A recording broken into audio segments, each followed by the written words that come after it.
Hi ನಮಸ್ತೆ ಎಲ್ಲರಿಗೂ Kannada study hub YouTube ಚಾನಲ್ಗೆ ಸ್ವಾಗತ. ಸೊ ಇವತ್ತಿನ ಸೆಷನಲ್ಲಿ ನಾವೇನು ನೋಡೋಣ ಅಂತ ಹೇಳಿದ್ರೆ 50 ಪ್ರಮುಖವಾಗಿರ್ತಕ್ಕಂತಹ ಇಂಪಾರ್ಟೆಂಟ್ ಸೈನ್ಸ್ ಪ್ರಶ್ನೆಗಳನ್ನ ನೋಡ್ಕೊಳ್ಳೋಣ, ಸರಿನಾ?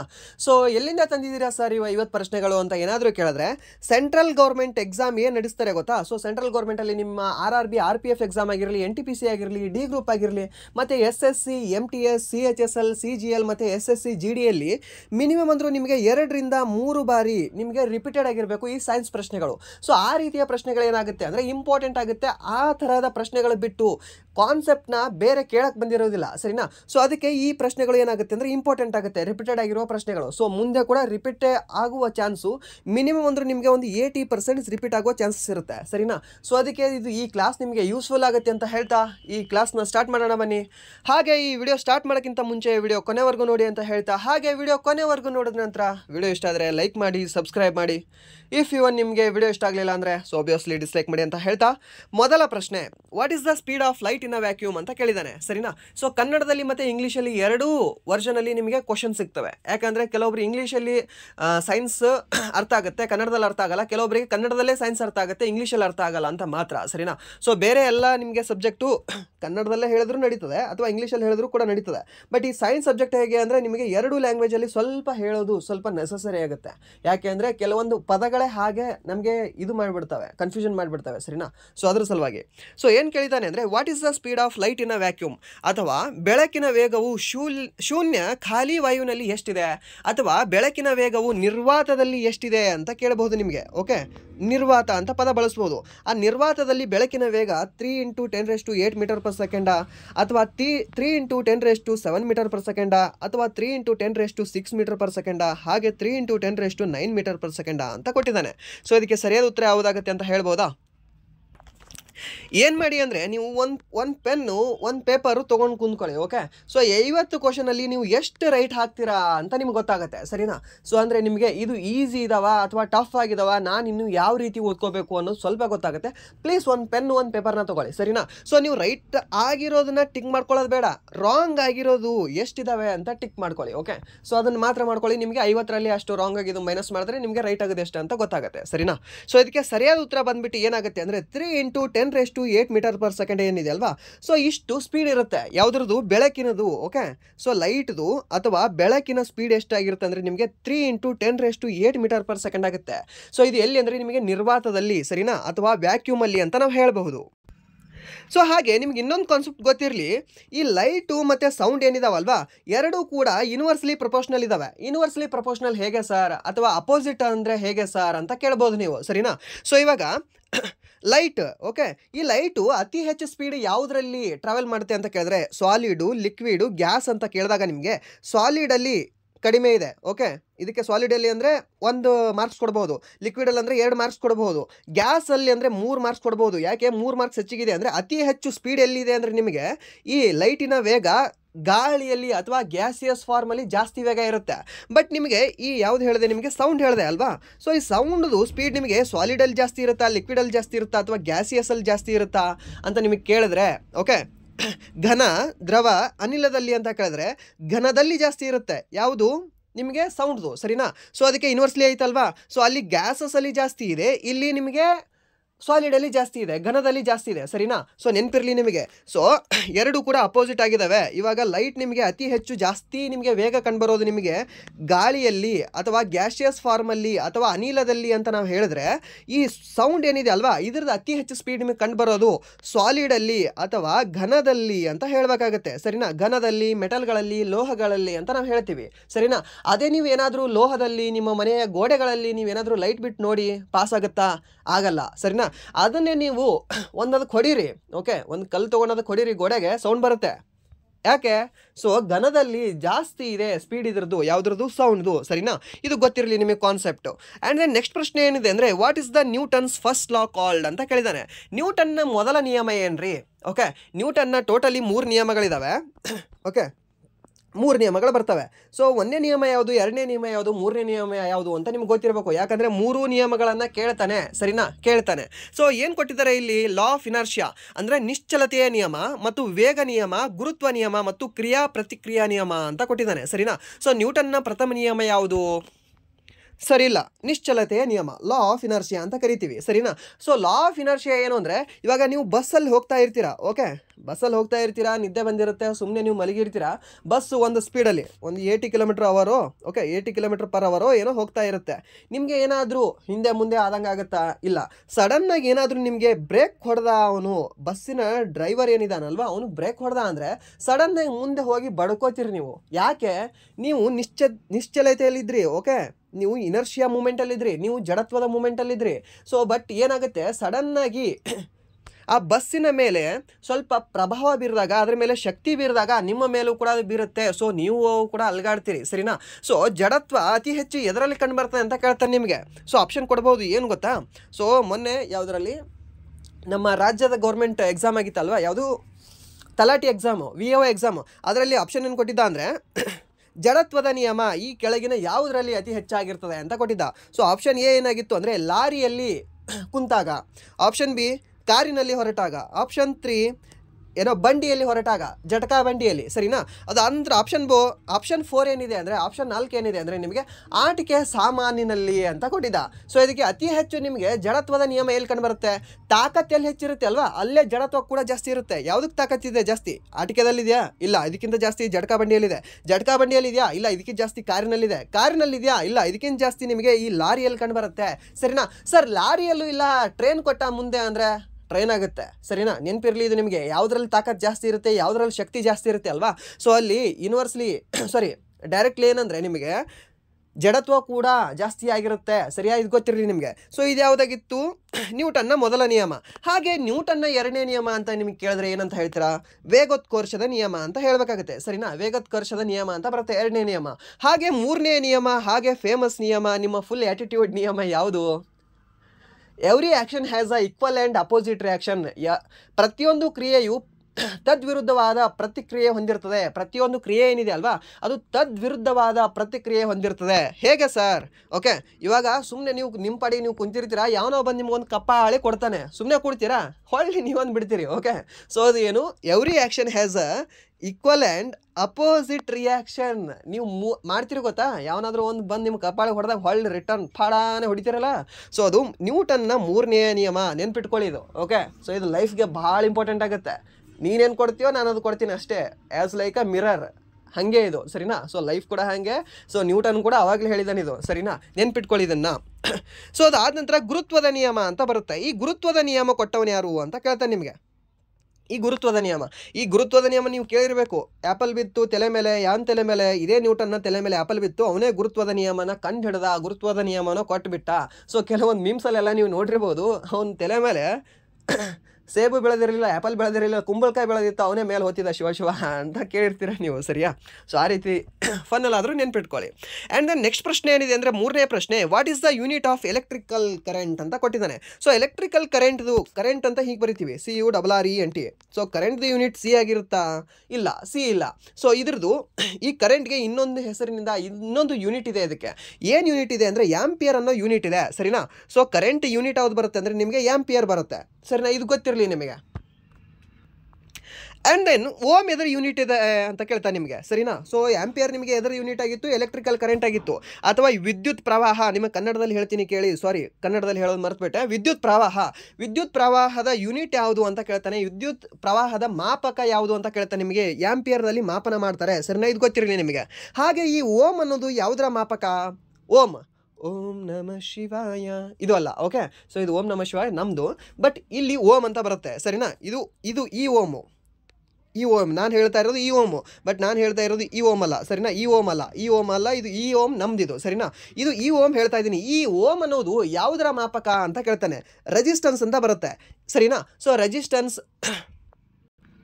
ಕನ್ನಡದಲ್ಲಿ ಹೇಳೋದಾದ್ರೆ ನಿರೋಧಕತೆ ಅಂತ ಅನ್ಬಹುದು, ಸರಿನಾ. ಸೊ ಅದರದ್ದು ಮಾಪನ ಯಾವುದು ಅಂದರೆ ನಿಮಗೆ ಓಮ್ ಅಂತ ಬರುತ್ತೆ, ಸರಿನಾ. ಇದು ಗೊತ್ತಿರಲಿ ನಿಮಗೆ. ಅದಾದ ನಂತರ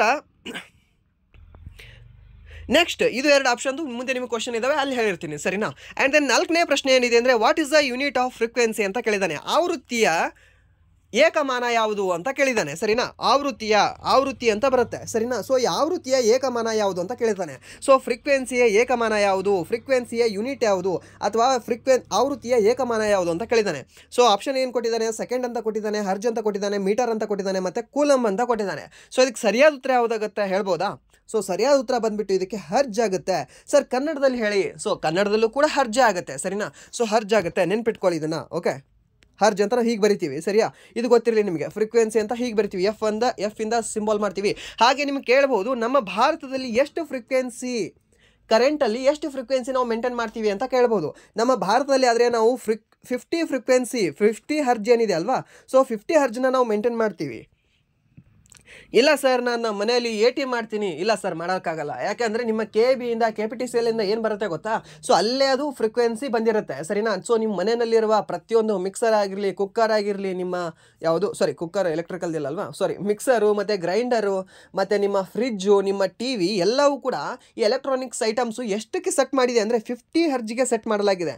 ಅವು ಮ್ಯಾನುಫ್ಯಾಕ್ಚರ್ ಮಾಡುವಾಗಲೇ ಸೆಟ್ ಮಾಡಿರ್ತಾರೆ ಎಷ್ಟು ಹರ್ಜಲ್ಲಿ ಇದು ರನ್ ಆಗಬೇಕು ಅಂತ. ಸೊ 50 ಹರ್ಜಲ್ಲೇ ರನ್ ಆಗಬೇಕು ಅಂತ ಮಾಡಿರ್ತಾರೆ.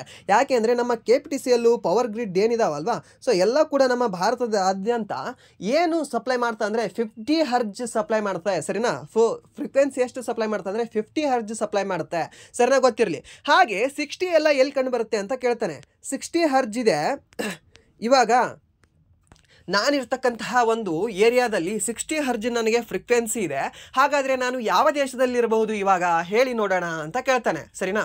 ಸೊ ಫನ್ನಲ್ಲಿ ಹೇಳ್ತಾ ಇಲ್ಲ, ನಾನು ಸೀರಿಯಸ್ ಅಲ್ಲೇ ಕೇಳ್ತಾ ಇದ್ದೀನಿ. ಈ ರೀತಿ ಪ್ರಶ್ನೆನ ಕೇಳ್ತಾನೆ, ಸರಿನಾ.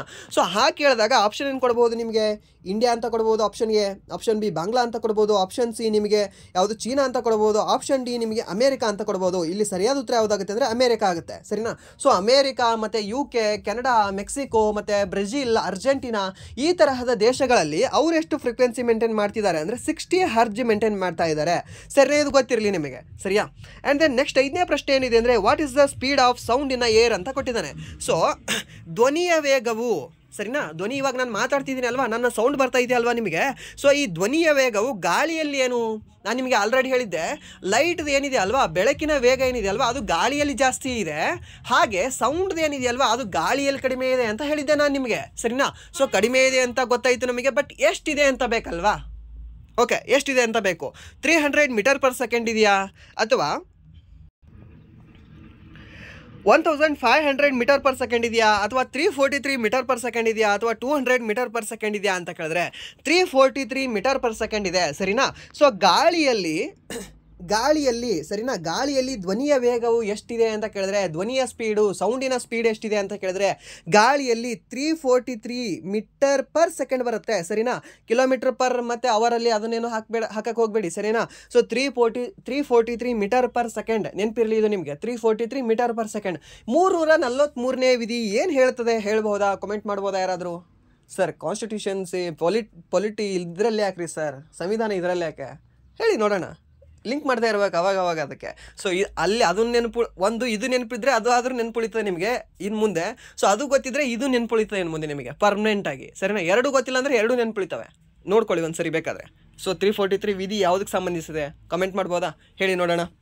ಆ್ಯಂಡ್ ದೆನ್ ಇವಾಗ ನಾನೇನು ಹೇಳಿದೆ ನಿಮಗೆ, ಜಸ್ಟು ಈ ಧ್ವನಿಯ ವೇಗ ಅಥವಾ ಸೌಂಡಿನ ವೇಗ ಗಾಳಿಯಲ್ಲಿ 343 ಮೀಟರ್ ಪರ್ ಸೆಕೆಂಡ್ ಇದೆ ಅಂತ ಹೇಳಿದೆ.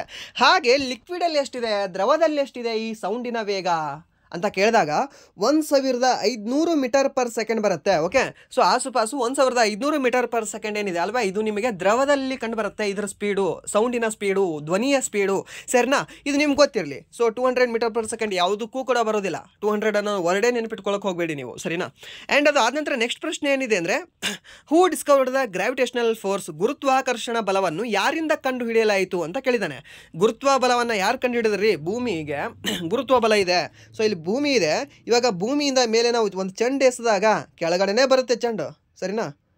ಅಂದಾಗಲೇ ನಿಮಗೆ ಗ್ಲೆನ್ ಫಿಲಿಪ್ಸು, ರವೀಂದ್ರ ಜಡೇಜಾ ಮತ್ತು ಜಾಂಟಿ, ಸೊ ಇವರೆಲ್ಲ ಇದ್ರನ್ನ ಬೆಸ್ಟ್ ಫೀಲ್ಡರ್ ಆಗಿರೋ ಕಾರಣನೇ ಈ ಭೂಮಿಗೆ ಗುರುತ್ವ ಇದೆ ಅಂತ, ಸರಿನಾ. ಸೊ ಏನೇ ಮೇಲೆ ಹೋದರೂ ಕೂಡ ಕೆಳಗಡೆ ಬಂದೇ ಬರುತ್ತೆ ಅನ್ನೋ ಒಂದು ನಂಬಿಕೆ. ಸೊ ಅದಕ್ಕೆ ನೀವು ಏನಾದರೂ ಕೀ ಎಲ್ಲ ಹಾರಿಸ್ತಾ ಇರ್ತೀರಾ, ಮೊಬೈಲ್ ಹಾರಿಸ್ತಾ ಇರ್ತೀರಾ, ಸರಿನಾ. ಒಂದೊಂದು ಸರಿ ಮಗುವಿಗೆ ಹಾರಿಸ್ತಾ ಇರ್ತೀರಾ, ನಿಮ್ಮ ಮನೆಯಲ್ಲಿರುವ ಚಿಕ್ಕ ಚಿಕ್ಕ ಮಕ್ಕಳಿಗೆ.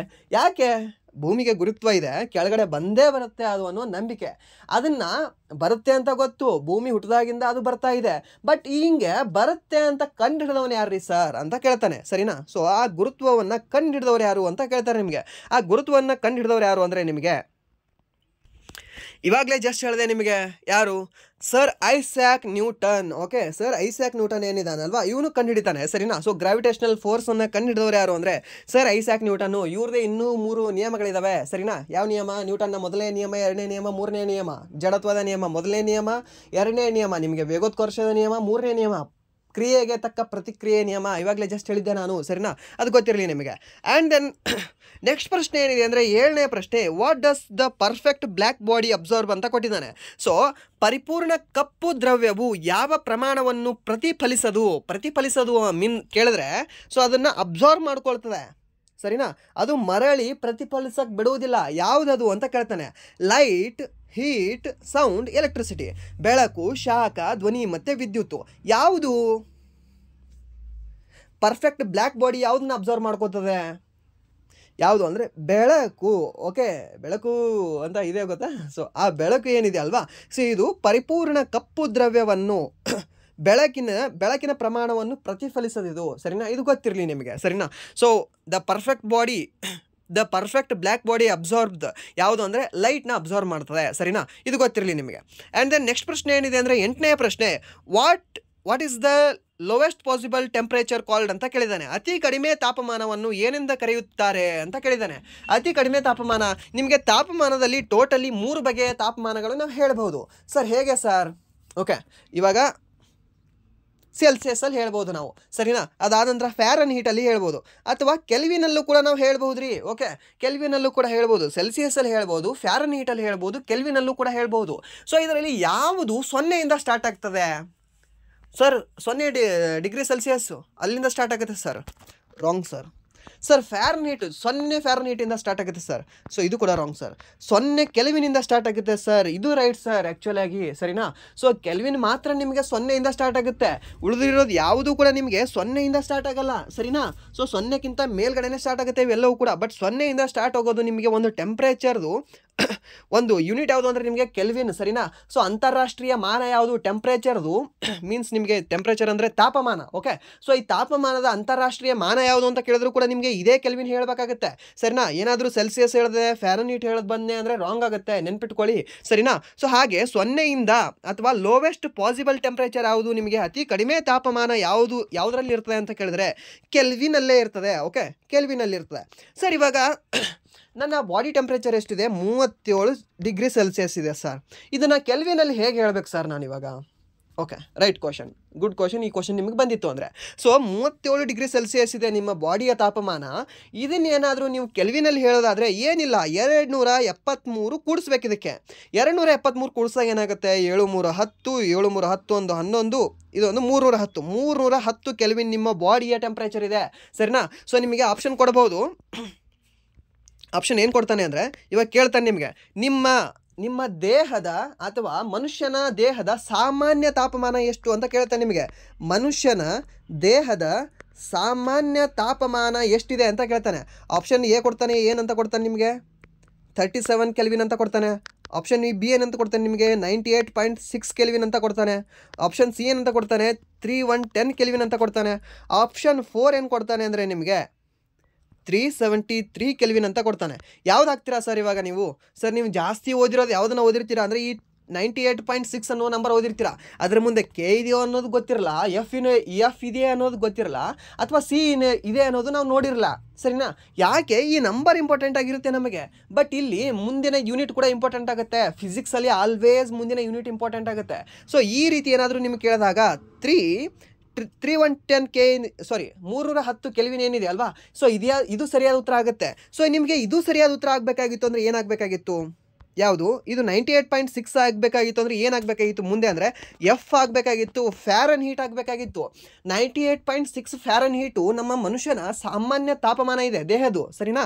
ಹಾಗೆ ಈ 37 ಕರೆಕ್ಟ್ ಆಗಬೇಕಾಗಿತ್ತು ಅಂದರೆ ಏನಾಗಬೇಕಾಗಿತ್ತು? 37 ಡಿಗ್ರಿ ಸೆಲ್ಸಿಯಸ್ ಆಗಬೇಕಾಗಿತ್ತು. ಅಲ್ಲಿ ಕೆಲ್ವಿನ್ ಬಂದರೂ ತಪ್ಪು, ಫ್ಯಾರನ್ ಹೀಟ್ ಬಂದರೂ ಕೂಡ ತಪ್ಪಾಗುತ್ತೆ, ಸರಿನಾ? ಈ 3 ಅಂಶಗಳು ನಿಮ್ಗೆ ಗೊತ್ತಿರಲಿ, ಸರಿನಾ? ಗೊತ್ತಿರಲಿ. ಸೊ ಕೆಲ್ವಿನಿಂದ ಕೆಲ್ವಿನಿಂದ ಸೆಲ್ಸಿಯಸ್ಗೆ ಹೇಗೆ ನಾವು ಕನ್ವರ್ಟ್ ಮಾಡ್ಬೋದು, ಹಾಗೆ ಸೆಲ್ಸಿಯಸ್ಸಿಂದ ಕೆಲ್ವಿನ್ಗೆ ಹೇಗೆ, ಕೆಲ್ವಿನಿಂದ ಸೆಲ್ಸಿಯಸ್ಗೆ ಹೇಗೆ, ಮತ್ತು ಈಗ ಸೆಲ್ಸಿಯಸ್ಸಿಂದ ನಾವು ಫ್ಯಾರನೀಟ್ಗೆ ಹೇಗೆ ಕನ್ವರ್ಟ್ ಮಾಡಬೇಕು ಅನ್ನೋದು ನೆನ್ಪಿಟ್ಕೊಳ್ಳಿ. ಕೇಳ್ತಾನೆ ಸರಿನಾ. ಮ್ಯಾಕ್ಸಿಮಮ್ ಕೇಳೋದು ನಿಮಗೆ ಈ ಸೆಲ್ಸಿಯಸ್ಸಿಂದ ಕೆಲ್ವಿನಿಗೆ ಕೇಳ್ತಾನೆ, ಹಾಗೆ ಸೆಲ್ಸಿಯಸ್ಸಿಂದ ಕೆಲ್ವಿನ್ಗೆ ಮತ್ತು ಕೆಲ್ವಿನಿಂದ ಸೆಲ್ಸಿಯಸ್ಗೆ ಮತ್ತು ಇನ್ನೊಂದು ಸೆಲ್ಸಿಯಸ್ಸಿಂದ ಫ್ಯಾರನೀಟ್ಗೆ ಕೇಳ್ತಾನೆ ಸರಿನಾ. ಸರ್ ಇವಾಗ ಹೇಳಿದ್ರಿ ಸೆಲ್ಸಿಯಸ್ಸಿಂದ ಕೆಲ್ವಿನ್ಗೆ 373 ಕೂಡಿಸ್ಬೇಕು ಒಟ್ಟಿನಲ್ಲಿ, ಸೊ ಅದು ಬರುತ್ತೆ ಅಂತ ಹೇಳಿದ್ರಿ. ಬಟ್ ಇವಾಗ ಸೆಲ್ಸಿಯಸ್ಸಿಂದ ಫ್ಯಾರನೀಟ್ಗೆ ಮಾಡಿದಾಗ ಹೆಂಗೆ ಮಾಡಬೇಕು ಸರ್? ಫಾರ್ಮುಲಾನೇ ಹೇಳಿಲ್ಲಲ್ಲ, ನೆನ್ಪಿಟ್ಕೋತೀವಿ ನಾವು. ಓಕೆ, ಅದನ್ನು ಕೂಡ ಹೇಳ್ತೀನಲ್ಲ, ಈಸಿ ಇದೆ, ಏನಿಲ್ಲ.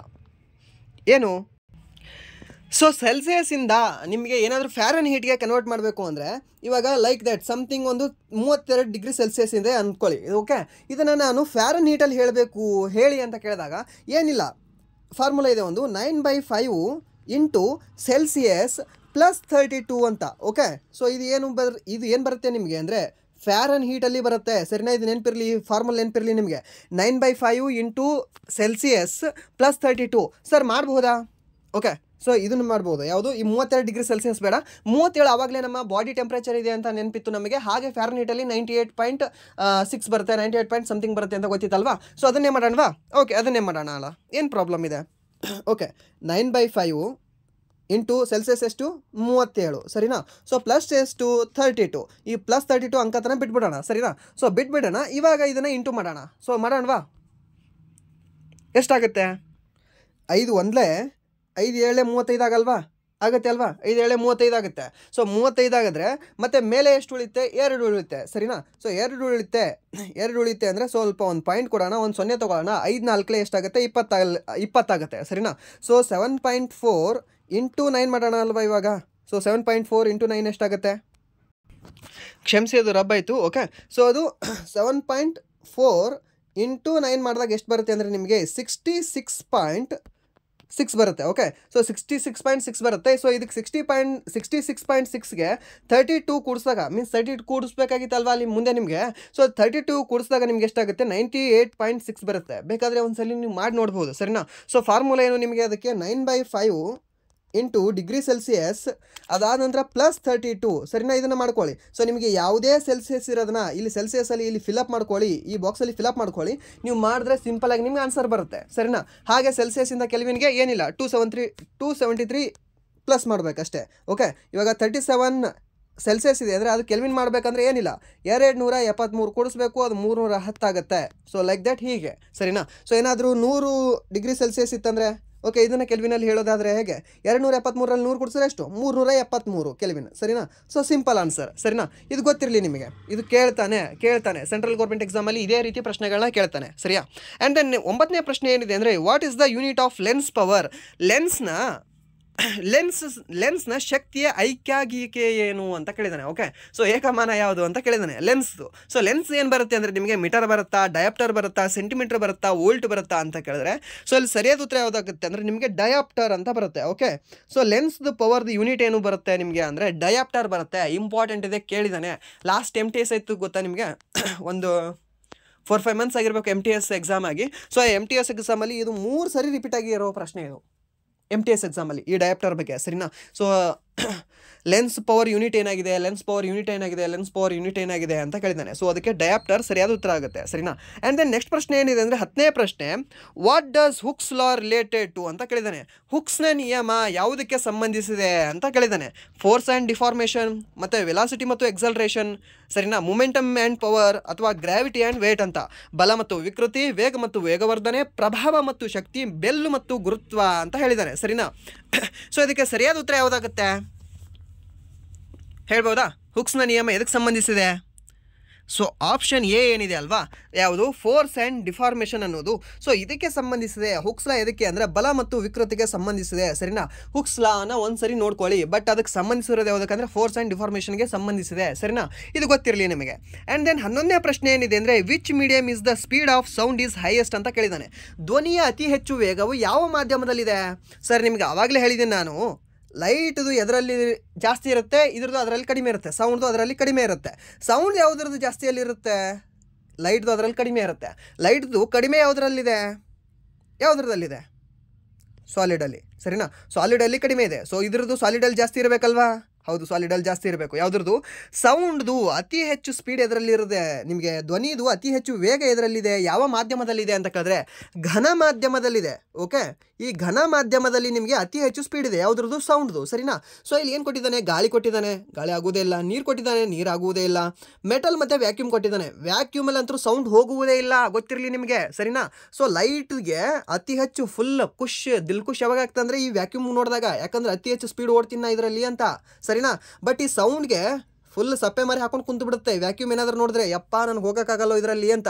ಯಾಕೆಂದರೆ ಸೌಂಡ್ ಹೋಗೋಕ್ಕೆ ಆಲ್ವೇಸ್ ಒಂದು ಮೀಡಿಯಮ್ ಬೇಕೇ ಬೇಕು. ಬಟ್ ಲೈಟ್ ಹೋಗೋಕ್ಕೆ ಮೀಡಿಯಮ್ ಏನಿಲ್ಲ ಅಂದರೂ ನಡೀತದೆ, ಸರಿನಾ? ಗಾಳಿ ಇಲ್ಲ ಅಂದರೂ ನಡೀತದೆ, ವ್ಯಾಕ್ಯೂಮ್ ಇರಲಿಲ್ಲ ಅಂದ್ರೆ ವ್ಯಾಕ್ಯೂಮ್ ಇರ್ತದೆ, ಮೀನ್ಸ್ ಗಾಳಿ ಇಲ್ಲ ಅಂದರೆ ಅದಕ್ಕೆ ವ್ಯಾಕ್ಯೂಮ್ ಅಂತ ಕರಿತೀವಿ. ಸೊ ವ್ಯಾಕ್ಯೂಮ್ ಇದ್ರೂ ನಡೀತದೆ.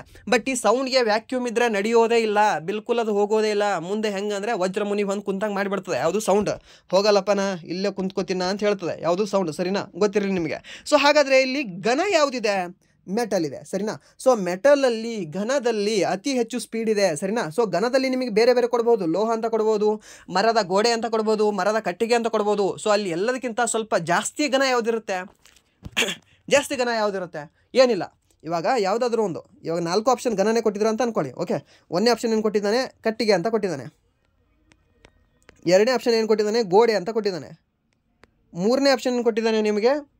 ಓಕೆ, ಒಂದು ಪೇಪರ್ ಅಂತ, ಓಕೆ ಪೇಪರ್ ಅಂತ ಕೊಟ್ಟಿದ್ದಾನೆ, ಸರಿನಾ? ಪೇಪರ್ ಅಂತ ಕೊಟ್ಟಿದ್ದಾನೆ. 4ನೇ ಆಪ್ಷನ್ ಏನು ಕೊಟ್ಟಿದ್ದಾನೆ ಅಂದರೆ ನಿಮಗೆ ಸ್ಟೀಲ್ ಅಂತ ಕೊಟ್ಟಿದ್ದಾನೆ. ಯಾವುದಂತ ಹೇಳ್ಬೋದಾ ನಿಮಗೆ? ಸ್ಟೀಲು, ಕಟ್ಟಿಗೆ, ಗೋಡೆ, ಪೇಪರು. ಏನಿಲ್ಲ, ಸಿಂಪಲ್. ಈ 4ರಲ್ಲಿ ಯಾವುದು ಒಂದು ನೀವು ಕೈಯಾಗ ತೊಗೊಂಡು ನಿಮ್ಮ ಎದುರಿಗಿರೋರಿಗೆ ತಲೆಗೆ ಹೊಡೆದ್ರೆ ಅಂದ್ರೆ ಒಂದೇ ಸರಿ ಜೀವ ಹೋಗ್ತದಲ್ಲ, ಅದ ಅತಿ ಹೆಚ್ಚಿದ್ರೇನೋ ಸ್ಪೀಡಲ್ಲಿ ಹೋಗ್ತಿರ್ತದೆ ಆ ಒಂದು ಮಾಧ್ಯಮದಲ್ಲಿ. ಯಾವುದು? ಸೌಂಡ್ ಅನ್ನೋದು, ಸರಿನಾ? ಯಾವುದು ತಲೆ ಒಂದು ಫಳಾನೆ ಬಿಟ್ಟಾಗ ಅವ್ರ ಜೀವ ಹೋಗುತ್ತೆ? ಕಟ್ಟಿಗೆಯಿಂದ ಹೋಗುತ್ತಾ? ಹೋಗ್ಬೋದು, ಬಟ್ ಸ್ವಲ್ಪ ಏನು ಅಂದರೆ ಅದರದ್ದು ಪರ್ಸೆಂಟೇಜ್ ಕಡಿಮೆ. ಗೋಡೆಯಿಂದ ನೀವು ನಿಮಗೆ ತೊಗೊಳಕ್ಕಾಗಲ್ಲ, ಅವನಿಗೆ ಹೊಡೆಯೋದು ಮುಂದಾಯಿತು, ಸರಿನಾ? ಸೊ ಗೋಡೆ ತಲೆ ಮೇಲೆ ಬಿದ್ದರೆ ಹೋಗುತ್ತೆ ಜೀವ, ಬಟ್ ನೀವು ಅವನಿಗೆ ತೊಗೊಂಡ್ರೆ ಹೊಡೆದ್ರೆ ಹೋಗಬೇಕಲ್ಲ. ಒಂದು ಇಟಂಗಿ ತೊಗೊಂಡು ಹೊಡೆದ್ರೆ ಅವ್ನು ಪ್ರಾಣ ಹೋಗುತ್ತಾ? ಇಲ್ಲ. ಅದಾಂತರ ಪೇಪರು ಇದೇನು ಸುಮ್ಮನೆ ಗಾಳಿ ಬೀಸ್ದಂಗೆ ಆಗುತ್ತೆ. ಇವಾಗ ಮೊದಲೇ ಬೇಸಿಗೆ ಕಾಲ, ಇನ್ನೂ ಖುಷಿ ಆಗ್ತಾನೆ. ಸ್ಟೀಲ್ದೊಂದು ಏನಾದರೂ ರಾಡ್ ತೊಗೊಂಡು ಇಡೀ ನೋಡೋಣ ಒಂದು ತಲೆನಲ್ಲಿ, ಉಳಿತದ ಮನುಷ್ಯ? ಉಳಿಯೋದಿಲ್ಲ. ಸೊ ಅತಿ ಹೆಚ್ಚು ಸ್ಪೀಡ್ ನಿಮಗೆ ಎದರಲ್ಲಿ ಕಂಡುಬರುತ್ತೆ ಅಂತ ಕೇಳಿದ್ರೆ ಈ ಸ್ಟೀಲಲ್ಲಿ ಕಂಡುಬರುತ್ತೆ, ಸರಿನಾ? ಉಕ್ಕಿನಲ್ಲಿ ಕಂಡುಬರುತ್ತೆ. ಈ ಸ್ಟೀಲ್ಗೆ ನಾವು ಇಂಗ್ಲೀಷಲ್ಲಿ ಉಕ್ಕು ಅಂತ ಕರಿತೀವಿ, ಸರಿನಾ? ಗೊತ್ತಿರಲಿ ನಿಮಗೆ. ಸೊ ಈ ಧ್ವನಿಯ ಅತಿ ಹೆಚ್ಚು ವೇಗವು ಯಾವ ಮಾಧ್ಯಮದಲ್ಲಿ ಅಂದರೆ ಘನ ಮಾಧ್ಯಮದಲ್ಲಿ. ಆ ಘನದಲ್ಲೇ ಯಾವುದು ಅಂತ ಕೇಳಿದ್ರೆ ನಿಮಗೆ ಸ್ಟೀಲಲ್ಲಿ, ಸರಿನಾ? ಕಬ್ಬಿಣ ಅಂತ ಕೊಡ್ತಾನೆ, ಸ್ಟೀಲ್ ಅಂತ ಕೊಡ್ತಾನೆ, ಅಲ್ಯೂಮಿನಿಯಂ ಅಂತ ಕೊಡ್ತಾನೆ, ಬಂಗಾರ ಅಂತ ಕೊಡ್ತಾನೆ, ಸರಿನಾ? ಇವೆಲ್ಲದರಲ್ಲಿ ನಿಮಗೆ ಜಾಸ್ತಿ ಇರೋದು ಸ್ಟೀಲಲ್ಲಿ, ಸರಿನಾ? ಉಕ್ಕಿನಲ್ಲಿ ಅಂತ ಹೇಳ್ಬೋದು ನಾವು. ಆ್ಯಂಡ್ ದೆನ್ 12ನೇ ಪ್ರಶ್ನೆ ಏನಿದೆ ಅಂದರೆ what happens to the velocity of an object in an absence of force ಅಂತ ಕೊಟ್ಟಿದ್ದಾನೆ. ಬಾಹ್ಯ ಬಲವಿಲ್ಲದಾಗ ಹೇಗೆ ವಸ್ತುವಿನ ವೇಗ ಮಾರ್ಪಾಡಾಗುತ್ತದೆ? ಸರಿನಾ? ಬಾಹ್ಯ ಬಲವೇ ಇಲ್ಲ ಅಂತ. ಸೊ ಅವಾಗ ವಸ್ತು ಹೇಗೆ ಮಾರ್ಪಾಡಾಗ್ತದೆ? ಒಂದು ನಿಲ್ಲುತ್ತದೆ ಅಂತೆ, ಇನ್ನೊಂದು ಪರಿವರ್ತನೆಗೊಳ್ಳುತ್ತದೆ ಅಂತೆ, ಇನ್ನೊಂದು ಅಚಲವಾಗಿರುತ್ತದೆ, ಮೀನ್ಸ್ ಏನೋ ಅಳಗಾಡೋದಿಲ್ಲ, ಅಟ್ಟೆ ಇರ್ತದೆ. ಇನ್ನೊಂದು ಏನಂದರೆ ವೇಗವರ್ಧನೆಗೊಳ್ಳುತ್ತದೆ. ಸೊ ಹೇಳ್ಬೋದಾ ಇದು? ಬಾಹ್ಯ ಬಲವಿಲ್ಲದಾಗ ಹೇಗೆ ವಸ್ತುವಿನ ಮಾರ್ಪಾಡಾಗುತ್ತೆ? ಓಕೆ, ಇವಾಗ ಇಲ್ಲೊಂದು ಟೇಬಲ್ ಇದೆ. ಓಕೆ, ಈ ಟೇಬಲ್ ಮೇಲೆ ಒಂದು ಕಾಫಿ ಕಪ್ ಇಟ್ಟಿದ್ದೀರಾ. ಓಕೆ, ಈ ಕಾಫಿ ಒಂದು ಕಪ್ ಇಟ್ಟಿದ್ದೀರಾ. ಸೊ ಕಾಫಿ ಕಪ್ ಇಟ್ಟಿದ್ದೀರಾ. ಸೊ ಏನು ಅದಕ್ಕೆ ನೀವು ಮುಟ್ಲಿಲ್ಲ, ಮಾಡಲಿಲ್ಲ, ಅದಾದ ನಂತರ ಏನೋ ಒಂದು ಬಾಲ್ ತೊಗೊಂಡೋದಕ್ಕೆ ಹೊಡಿಲಿಲ್ಲ, ಕಲ್ಲು ತೊಗೊಂಡೋದಕ್ಕೆ ಬೀಸಲಿಲ್ಲ, ಇಲ್ಲಾಂದ್ರೆ ನಿಮ್ಮ ಕೈನೇ ತೊಗೊಂಡೋದಕ್ಕೆ ಹೊಡಿಲಿಲ್ಲ ಅಂದರೆ ಅದು ಏನಾಗಿರುತ್ತೆ ರೀ? ಅಲ್ಲೇ ಇರುತ್ತೆ ತಾನೆ. ಏನು ಓಡಾಡ್ತದ? ಕಾಲು ಬಂದು ತಿರುಗಾಡ್ತದ? ಇಲ್ಲ ತಾನೆ. ಸೊ ಅದ್ರ ಮೇಲೆ ಶಕ್ತಿ ಬೀಳೋವರೆಗೂ ಅದು ಹೋಗೋದಿಲ್ಲ. ಸೊ ಇಲ್ಲಿ ಅವನೇನು ಹೇಳಿದ್ದಾನೆ? ಬಾಹ್ಯ ಬಲವಿಲ್ಲದಾಗ ಅಂತ ಹೇಳಿದ್ದಾನೆ. ನಿಮ್ಮ ಬಲನೇ ಹಾಕಲಿಲ್ಲ ಅಂದರೆ ಅದು ಏನಾಗುತ್ತೆ? ಆಲ್ವೇಸ್ ಕಾನ್ಸ್ಟೆಂಟ್ ಆಗಿರುತ್ತೆ, ಅಚಲವಾಗಿರುತ್ತದೆ, ಜಡತ್ವದಲ್ಲೇ ಇರುತ್ತೆ, ಸುಮ್ಮನೆ ಅಲ್ಲೇ ಕುಂತಲ್ಲೇ ಮೊಕೊಂಡಿರ್ತದೆ, ನಿದ್ದೆ ಹೊಡಿತಿರ್ತದೆ, ಸರಿನಾ? ಸೊ ಗೊತ್ತಿರಲಿ ನಿಮಗೆ. ಅದಕ್ಕೆ ಬಾಹ್ಯ ಬಲ ಏನೂ ಹಾಕಲಿಲ್ಲ ಅಂದರೆ ಯಾವುದೂ ಕೂಡ ರನ್ ಆಗೋಲ್ಲ, ಯಾವುದೂ ಕೂಡ ಮೂವ್ ಆಗೋದಿಲ್ಲ, ಸರಿನಾ? ಗೊತ್ತಿರಲಿ. ಸೊ ಸರ್ ನಾನು ಮೂವ್ ಆಗ್ತೀನಲ್ಲ ಸರ್ ನಿಮ್ಮಲ್ಲಿ ಗ್ಲೂಕೋಸು ಫುಲ್ ನಿಮ್ಮ ಹೊಟ್ಟೆನಲ್ಲಿ ಏನು ಮೈಟ್ರೋಕಾಂಡ್ರಿಯಾ ಇದೆ ಅಲ್ವಾ, ಅಲ್ಲಿ ಬೆಂಕಿ ಉರಿತಾ ಇರ್ತದೆ. ಓಕೆ, ಲೈಕ್ ಇವಾಗ ಇಂಜಿನಲ್ಲಿ ಹೇಗೆ ಪೆಟ್ರೋಲ್ ಉರಿತಾ ಇರ್ತದೆ ಅಲ್ವಾ, ಹಾಗೆ ನಿಮ್ಮ ದೇಹದಲ್ಲೂ ಕೂಡ ಮೈಟ್ರೋಕಾಂಡ್ರಿಯಾದಲ್ಲಿ ಶಕ್ತಿ ಅನ್ನೋದು ಉರಿತಾ ಇರ್ತದೆ. ಸೊ ಅದಕ್ಕೆ ನಿಮ್ಗೆ ಎನರ್ಜಿ ಬರ್ತದೆ, ನೀವು ಓಡಾಡ್ತೀರಾ, ಕುಣಿದಾಡ್ತೀರಾ, ಜಿಗ್ದಾಡ್ತೀರಾ, ಸಾಂಗ್ ಹೇಳ್ತೀರಾ, ಎಲ್ಲನೂ ಮಾಡ್ತೀರಾ, ಸರಿನಾ? ಬಟ್ ಅದಕ್ಕೆ ಶಕ್ತಿ ಇರಲ್ಲ, ಅದಕ್ಕೆ ಬಾಹ್ಯ ಶಕ್ತಿನೂ ಬೇಕಲ್ವಾ? ಬಾಹ್ಯ ಶಕ್ತಿನೇ ಬೇಕು ನಿಮಗೆ. ನೋಡಿ, ಒಂದು 20 ದಿನ ಉಪವಾಸ ಮಾಡಿರಿ ನೋಡಮ್ಮಿ. ಯಾವುದ್ರ ಸಲುವಾಗಾದರೂ ಒಂದು ಆಮರಣ ಅಂತ ಉಪವಾಸ ಸತ್ಯಾಗ್ರಹ ಅಂತ ಏನಾದರೂ ಮಾಡಿ ಹೋಗಿ ಕುಂತ್ಕೊಂಬಿಡಿ. ಸೊ ನಿಮ್ಮ ಮೈಯಲ್ಲಿ ಏನೂ ಇರೋದಿಲ್ಲ, ಸರಿನಾ? ಸೊ ಮುಂದೆ ಯಾವನಾದರೂ ಬಂದು ನಿಮಗೆ ಒಂದು ಬಾಹ್ಯ ಬಲ ಹಾಕಿದಾಗ ಮಾತ್ರ ಸ್ವಲ್ಪ ಮುಂದೆ ಕೈ ಮೂವ್ ಆಗುತ್ತೆ, ಇಲ್ಲಾಂದರೆ ಕಾಲು ಮೂವ್ ಆಗುತ್ತೆ, ಕಣ್ಣು ಹಿಂಗೆ ಹೊಳ್ಳುತ್ತೆ, ಇಲ್ಲಾಂದರೆ ಹೊಳ್ಳುವುದೇ ಇಲ್ಲ. ಸರಿಲ್ಲ ಸರ್, ಆ ಸಮಯದಲ್ಲೆಲ್ಲ 36 ದಿನ 49 ದಿನ ಎಲ್ಲ ಉಪವಾಸ ಮಾಡಿದ್ದಾರೆ ಸರ್. ಅವ್ರು ತಿನ್ನೋ ಆಹಾರನೇ ಬೇರೆ ಇತ್ತು, ನಾವು ತಿನ್ನೋ ಆಹಾರನೇ ಬೇರೆ ಆಗಿದೆ. ಸೊ ನಾವು 20 ದಿನ ಅಲ್ಲ, ಒಂದು 10 ದಿನ ಮಾಡಿದ್ವಿ ಅಂದರೆ ಅಷ್ಟೇ, ಗಪ್ಪಾಗಿರ್ತೀವಿ. ಸರಿಯಾ? ಇದು ಗೊತ್ತಿರಲಿ ನಿಮಗೆ. ಸೊ ಇದಕ್ಕೆ ಸರಿಯಾದ ಉತ್ತರ ಯಾವುದಾಗುತ್ತೆ ಅಂದರೆ ರಿಮೇನ್ಸ್ ಕಾನ್ಸ್ಟೆಂಟ್ ಆಗಿರುತ್ತೆ, ಅಚಲವಾಗಿರ್ತದೆ. ಬಾಹ್ಯ ಬಲವಿಲ್ಲದಾಗ ಯಾವುದು ಕೂಡ ಮೂವ್ ಆಗುವುದಿಲ್ಲ. ಇದು ಗೊತ್ತಿರಲಿ ನಿಮಗೆ. ಆ್ಯಂಡ್ ದೆನ್ ನೆಕ್ಸ್ಟ್ ಪ್ರಶ್ನೆ ಏನಿದೆ ಅಂದರೆ how is electrical potential measured ಅಂತ ಕೊಟ್ಟಿದ್ದಾನೆ. ವಿದ್ಯುತ್ ದಾಬವನ್ನು ಹೇಗೆ ಮಾಪನ ಮಾಡಲಾಗ್ತದೆ? ಓಮ್ ಮೀಟರ್ ರೆಸಿಸ್ಟೆನ್ಸ್ ಅಲ್ವಾ ಇದನ್ನು? ಓಕೆ, ರೆಸಿಸ್ಟೆನ್ಸ್ ಹೇಳಿದೆ. ವೋಲ್ಟ್ ಮೀಟ್ರ್ ವೋಲ್ಟೇಜ್ನ ಮಾಪನ ಮಾಡುತ್ತೆ. ಸೊ ಎಲೆಕ್ಟ್ರಿಕಲ್ ಪೊಟೆನ್ಷಿಯಲ್ ಅಂದರೂ ಕೂಡ ನಿಮಗೆ ಇದೇ ವೋಲ್ಟೇಜ್ ಬರುತ್ತೆ. ಸರಿನಾ? ನಾವು ವೋಲ್ಟೇಜ್ ಅಂತ ಕೂಡ ಕರಿಬಹುದು ಅಥವಾ ಎಲೆಕ್ಟ್ರಿಕಲ್ ಪೊಟೆನ್ಷಿಯಲ್ ಅಂತ ಕೂಡ ಕರಿಬಹುದು. ಸರಿನಾ? ಎಲೆಕ್ಟ್ರಿಕಲ್ ಪೊಟೆನ್ಷಿಯಲ್ ಅಂದರೂ ಅದೇ, ನಿಮಗೆ ವೋಲ್ಟೇಜ್ ಅಂದರೂ ಅದೇ, ಗೊತ್ತಿರಲಿ ನಿಮಗೆ. ಸರಿನಾ? ಸೊ ಆ್ಯಮೀಟ್ರ್ ಇದು ವಿದ್ಯುತ್ ಪ್ರವಾಹನ ಅಳತೆ ಮಾಡಲಿಕ್ಕೆ ನಾವು ಯೂಸ್ ಮಾಡ್ತೀವಿ. ಹಾಗೆ ಹೈಡ್ರೋಮೀಟ್ರ್ ಏನು ಯೂಸ್ ಮಾಡ್ತೀವಿ? ದ್ರವ್ಯತೆಯನ್ನು ಅಳೆಯೋಕೆ ಯೂಸ್ ಮಾಡ್ತೀವಿ. ಸರಿನಾ? ಈ ಹೈಡ್ರೋಮೀಟ್ರ್ ಏನಿದೆ ಅಲ್ವಾ, ಇದು ದ್ರವ್ಯತೆಯನ್ನು ಅಳೆಯೋಕೆ ಯೂಸ್ ಮಾಡ್ತೀವಿ ನಾವು. ನೆನಪಿರಲಿ, ಹೈಡ್ರೋ ನೀರು, ಲಿಕ್ವಿಡ್ ಅಲ್ವಾ? ಸೊ ದ್ರವ್ಯತೆಯನ್ನು ಅಳೆಯೋಕೆ ಯಾವುದನ್ನು ಯೂಸ್ ಮಾಡ್ತೀವಿ ಅಂತ ಕೇಳ್ತಾನೆ. ಈ ಹೈಡ್ರೋಮೀಟ್ರನ್ನ ಯೂಸ್ ಮಾಡ್ತೀವಿ. ಸೊ ಇಲ್ಲಿ ಎಲೆಕ್ಟ್ರಿಕಲ್ ಪೊಟೆನ್ಷಿಯಲ್ಗೆ ಸರಿಯಾದ ಉತ್ತರ ಯಾವುದಾಗುತ್ತೆ ಅಂದರೆ ನಿಮಗೆ ಆಪ್ಷನ್ ಬಿ, ವೋಲ್ಟ್ ಮೀಟರ್ ಆಗುತ್ತೆ. ಸರಿನಾ? ಆ್ಯಂಡ್ ದೆನ್ 14ನೇ ಪ್ರಶ್ನೆ ಏನಿದೆ ಅಂದರೆ okay, which law defines the relation between force and acceleration ಅಂತ ಕೇಳಿದ್ದಾನೆ. ಬಲ ಮತ್ತು ವೇಗವರ್ಧನೆ ನಡುವಿನ ಸಂಬಂಧವನ್ನು ಯಾವ ನಿಯಮವು ವಿವರಿಸುತ್ತದೆ? ಹೇಳಬಹುದಾ? ಸೊ ನ್ಯೂಟನ್ನ ಯಾವ ನಿಯಮ? ನ್ಯೂಟನ್ನ ಮೊದಲ ನಿಯಮ, ನ್ಯೂಟನ್ನ ಎರಡನೇ ನಿಯಮ, ಹುಕ್ಸ್ ಲಾ ಮತ್ತು ಲಾ ಆಫ್ ಗ್ರಾವಿಟೇಷನ್ ಅಂತ ಕೊಟ್ಟಿದ್ದಾನೆ. ಸೊ ಇದಕ್ಕೆ ಸರಿಯಾದ ಉತ್ತರ ಯಾವುದಾಗುತ್ತೆ? ಓಕೆ, ಹೇಳ್ಬಹುದಾ? ನ್ಯೂಟನ್ನ ಎರಡನೇ ನಿಯಮ. ಸರಿನಾ? ನ್ಯೂಟನ್ನ ಎರಡನೇ ನಿಯಮ ಏನಿದೆ ಅಲ್ವಾ, ಅದು ಫೋರ್ಸ್ ಮತ್ತು ಎಕ್ಸಲರೇಷನ್ ನಡುವಿನ ಒಂದು ಡಿಫ್ರೆನ್ಸ್ ಹೇಳುತ್ತೆ. ಓಕೆ, ಅದರ ರಿಲೇಷನ್ ಹೇಳುತ್ತೆ. ಸರಿನಾ?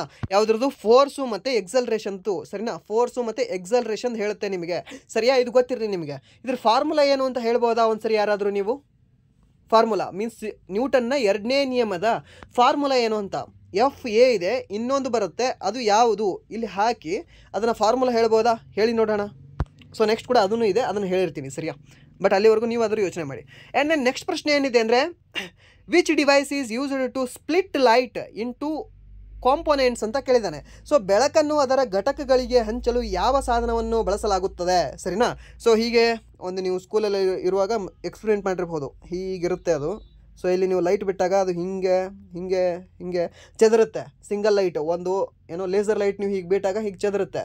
ಹಾಗೆ ಏನಾದರೂ ನೀವು ಚೆದರಿದ ಲೈಟ್ಗಳನ್ನೇ ನೀವು ಏನಾದರೂ ಬಿಟ್ಟಾಗ, ಓಕೆ, ಚೆದರಿದ ಲೈಟ್ಗಳನ್ನೇ ನೀವು ಎಲ್ಲ ಬಿಟ್ಟಾಗ ಅದೆಲ್ಲ ಸೇರಿ ಒಂದೇ ಲೈಟಾಗಿ ಹೀಗೆ ಹೊರಹೊಮ್ಮುತ್ತೆ.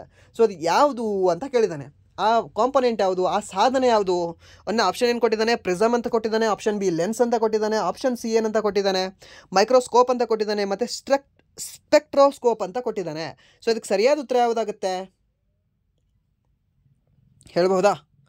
ಪ್ರಿಸಮ್ ಆಗುತ್ತೆ. ಓಕೆ, ಪ್ರಿಸಮ್ ಹೀಗೆ ಇರುತ್ತಲ್ವಾ, ನೋಡಿದಿರಲ್ವಾ? ನಿಮ್ಮ 10th ಇದು ಎಕ್ಸ್ಪ್ಲೇನ್ ಮಾಡಿಸಿರ್ತಾರೆ ನಿಮಗೆ ಪ್ರಿಸಮ್ದು. ಈಗ ಲೈಟ್ ಬಿಟ್ಟು ಈ ಕಡೆ ಎಲ್ಲ ಇದು ಡಿಸ್ಪರ್ಸ್ ಆಗ್ತಿದೆ ನೋಡಿ ಲೈಟ್ಗೆಲ್ಲ. ಸೊ ಅದಾದ ನಂತರ ಈ ಕಡೆ ಎಲ್ಲ ಲೈಟ್ ಬಿಟ್ಟು, ಸೊ ನೋಡಿ ಇದು ಒಂದೇ ಕಡೆ ಇದ್ದರೆ ಮೂವ್ ಆಗಿ ಹೋಗ್ತಾ ಇದೆ, ಒಂದೇ ಲೈಟ್ ಆಗಿದೆ ಇದು ಅಂತ ಹೇಳಿರ್ತಾರಲ್ವ ನಿಮಗೆ 10th. ಸೊ ಅದನ್ನು ಆ ಕಾಂಪೊನೆಂಟ್ ಯಾವುದು ಅಂತ ಕೇಳಿದಾನೆ. ಆ ಕಾಂಪೊನೆಂಟ್ ಹೆಸರು ಬಂದುಬಿಟ್ಟು ನಿಮಗೆ ಪ್ರಿಸಮ್ ಅಂತ ಬರುತ್ತೆ. ಸರಿನಾ? ಇದು ಗೊತ್ತಿರಲಿ ನಿಮಗೆ. ಆ್ಯಂಡ್ ದೆನ್ ನೆಕ್ಸ್ಟ್ ಪ್ರಶ್ನೆ ಏನಿದೆ ಅಂದರೆ what is the unit of work ಅಂತ ಕೇಳಿದ್ದಾನೆ. ಸೊ ಕೆಲಸದ ಏಕಮಾನವೇನು? ಕೆಲಸದ ಯೂನಿಟ್ ಏನು ಅಂತ ಕೇಳಿದ್ದಾನೆ. ಜೌಲು, ನ್ಯೂಟನ್ನು, ವ್ಯಾಟ್ ಮತ್ತು ಹರ್ಜ್ ಅಂತ ಕೊಟ್ಟಿದ್ದಾನೆ. ಸೊ ಇದಕ್ಕೆ ಸರಿಯಾದ ಉತ್ತರ ಯಾವುದಾಗುತ್ತೆ? ಹೇಳಿ. ವರ್ಕ್, ಕೆಲಸದ ಏನು? ಕೆಲಸದ ಯೂನಿಟ್ ಏನು? ಜೌಲ್ ಆಗುತ್ತೆ. ಓಕೆ, ಜೌಲ್ ಆಗುತ್ತೆ. ಸರಿಯಾ? ಇದು ಗೊತ್ತಿರಲಿ ನಿಮಗೆ. ಜೌಲ್ ಅನ್ನೋದು ಕೆಲಸದ ಯೂನಿಟ್ ಆಗಿದೆ. ಕೆಲಸದ ಯೂನಿಟ್ ಆಲ್ವೇಸ್ ಜೌಲ್ ಆಗಿದೆ, ಗೊತ್ತಿರಲಿ ನಿಮಗೆ. ಸರಿನಾ? ಆ್ಯಂಡ್ ದೆನ್ ಫ್ರೀಕ್ವೆನ್ಸಿ ಯೂನಿಟ್ ಯಾವುದು? ನಿಮಗೆ ಹರ್ಜ್ ಅಂತ ಬರುತ್ತೆ. ಸರಿಯಾ? ಇದು ಗೊತ್ತಿರಲಿ ನಿಮಗೆ.